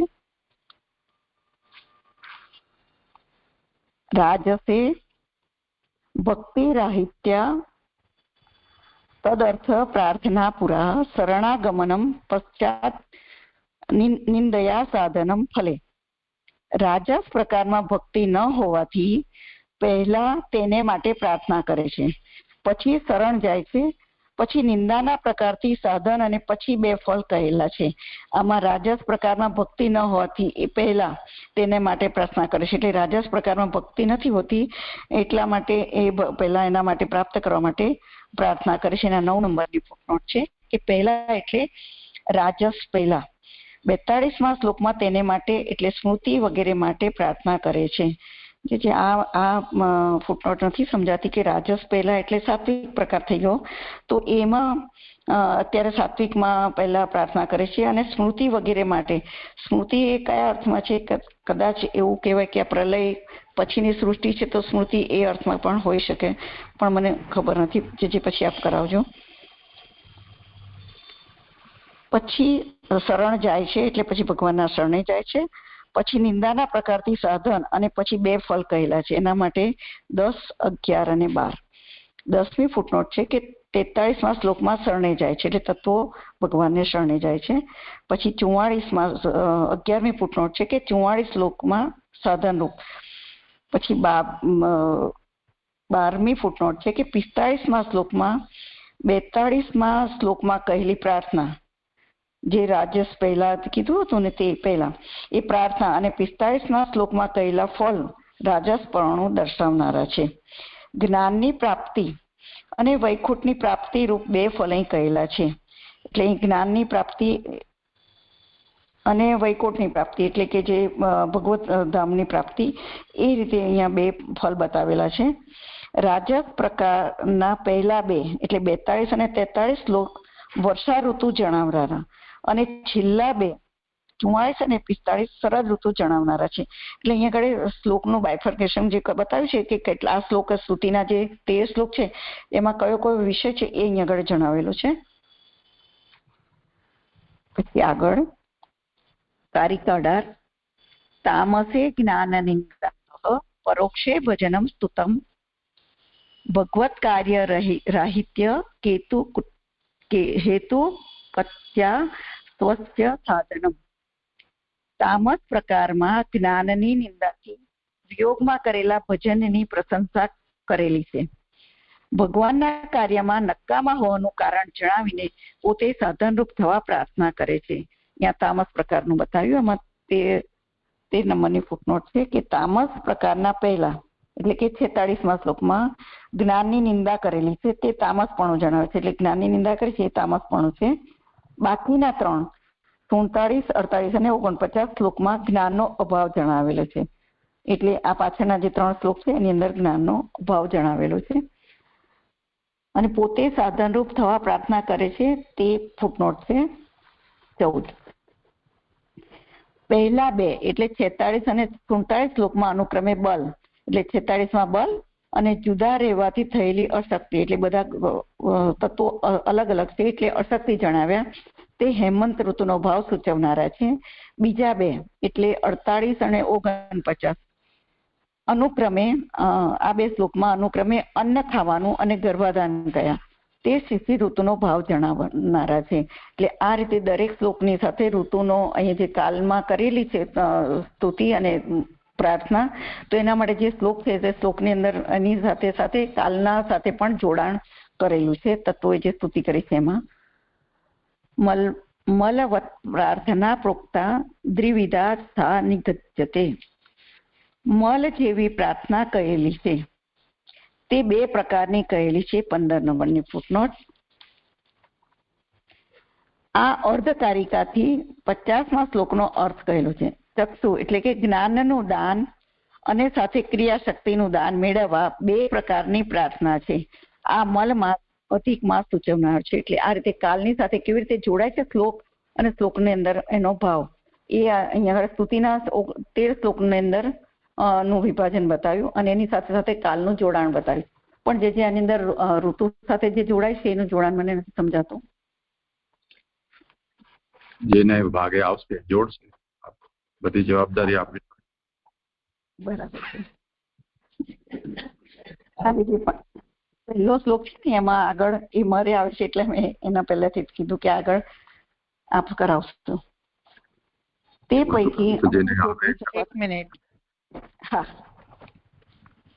તે જો અહીંયા જે પહેલી જ કારિકા આવી ને, ઓકે લાલે આપ કરો. હા, તમે પહેલા કરી લો કારિકા આગળની, પછીની છે 16માં છે. તમે પહેલા. હા, એટલે આ 12-13 કારિકામાં જે સેકન્ડ પોઈન્ટ આવ્યો ને કે સૃષ્ટિમાં તો ભક્તિ વગેરે મોક્ષ પ્રાપ્ત કરાવનારું સ્વરૂપ, એમાં સેકન્ડ ફૂટનોટ કહે છે કે તત્વોને સૃષ્ટિ રચવાનું સામર્થ્ય જોઈએ છીએ, તેમાં ભક્તિનું નિરૂપણ શા માટે કરે છે? તો મને પણ એવો જ અહીંયા પ્રશ્ન આવ્યો જ્યારે આ બધી ભક્તિની વાત થઈ કે આ લોકો તો એક્ટિવેટ થવા માટે ભગવાનને પ્રાર્થના કરે છે એવું મને સમજ છે. તો ભક્તિ કેવી રીતે થાય ને અહીંયા પણ એ જ શંકા ઉઠાવીને શું શબ્દ યોજેલ છે, તો એનો આન્સર શું આવ્યો એ ન સમજ પડી.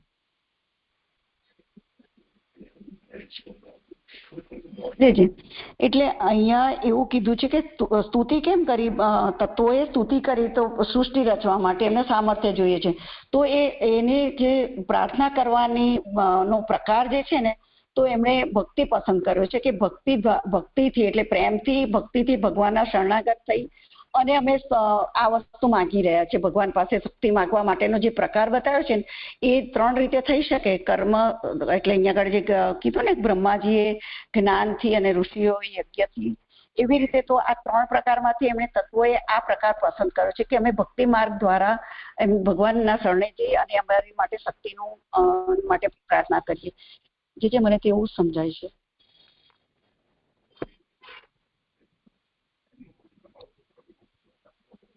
તો પછી આ મોક્ષ પ્રાપ્ત કરાવનારું સ્વરૂપ એનાથી શું સમજવાનું? હજી તો તત્વો સૃષ્ટિ રચવા એક્ટિવ થવાના છે, તો એને મોક્ષની કેવી રીતે વિષય આવ્યો?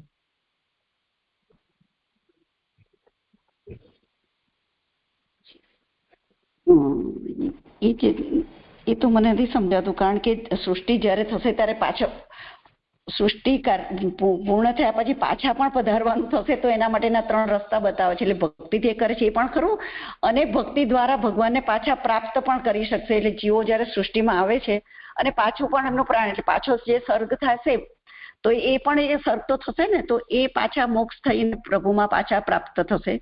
એ રીતે હશે એવું લાગે છે. જે પછી આપ કરાવો.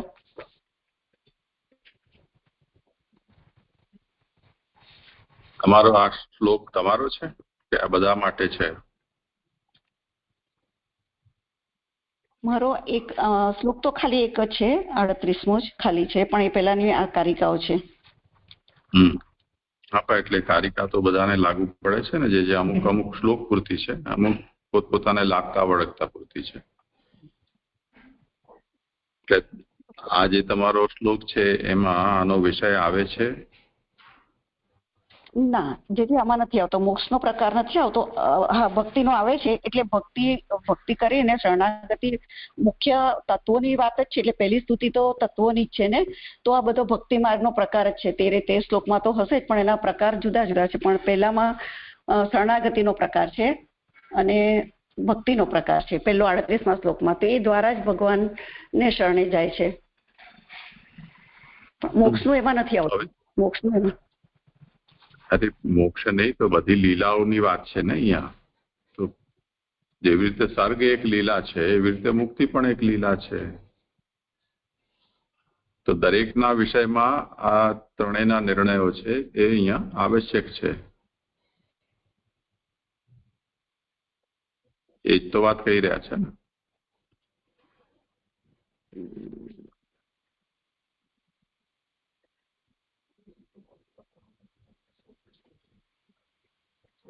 એટલે જે આપ એમ કહી રહ્યા છો કે 3જી ફૂટનોટ પ્રમાણે આ જે 10વિધ લીલા થવાની છે એ બધામાં જ આ 3 તત્વો ભક્તિ, બ્રહ્માએ જ્ઞાન, ઋષિઓ યજ્ઞ એ એના કારણરૂપ છે, એવું કઈ કહી રહ્યા છો? હા, એ જ તો કહી રહ્યા છે ને અહીંયા. પુરુષોત્તમજી એ જ ખુલાસો કર્યો ને અહીંયા.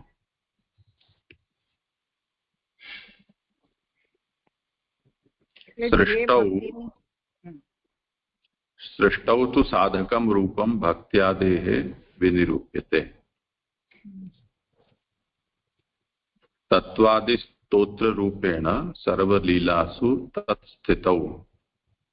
આ જે સર્વલીલાસુ તત્સ્થિતૌ છે ને, એ જ તો આ વાત કહી રહ્યા છે.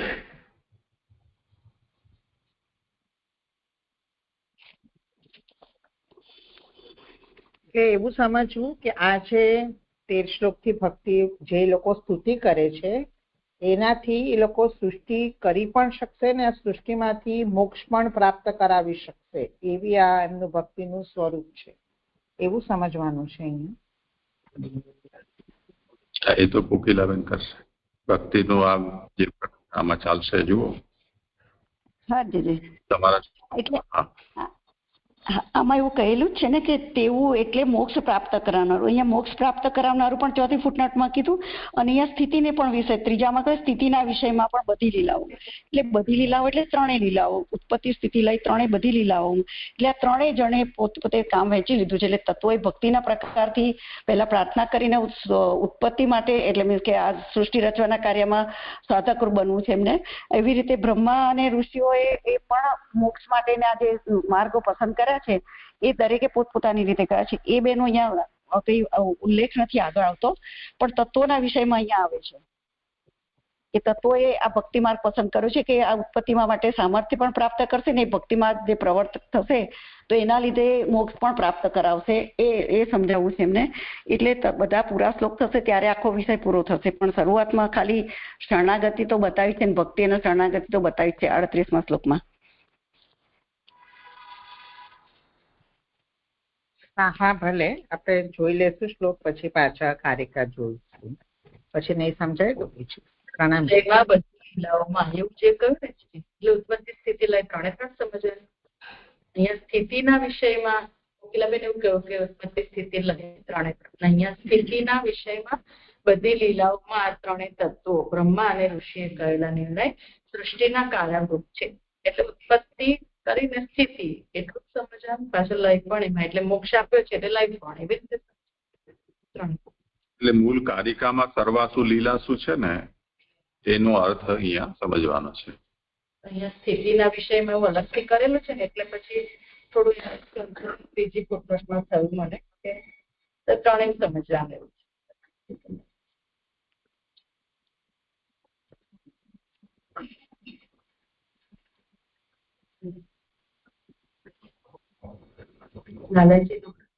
એક મિનિટ.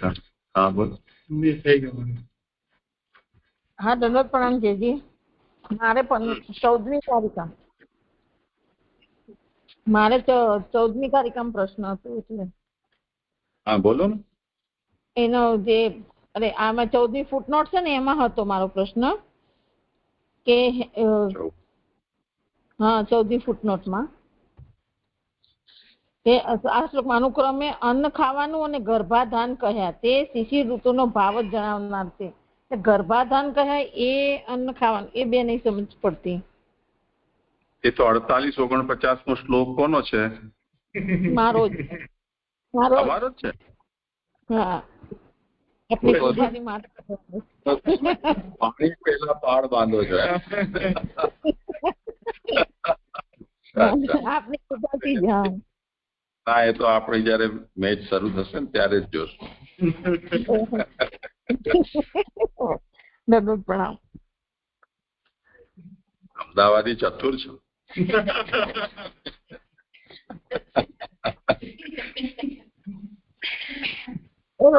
તો થોડો ના મારી કૃપાથી અમદાવાદી ચતુરાઈ ના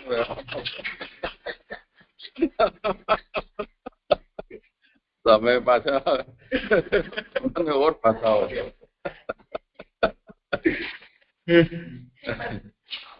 સારું હવે બાકીનું કાલે લઈ.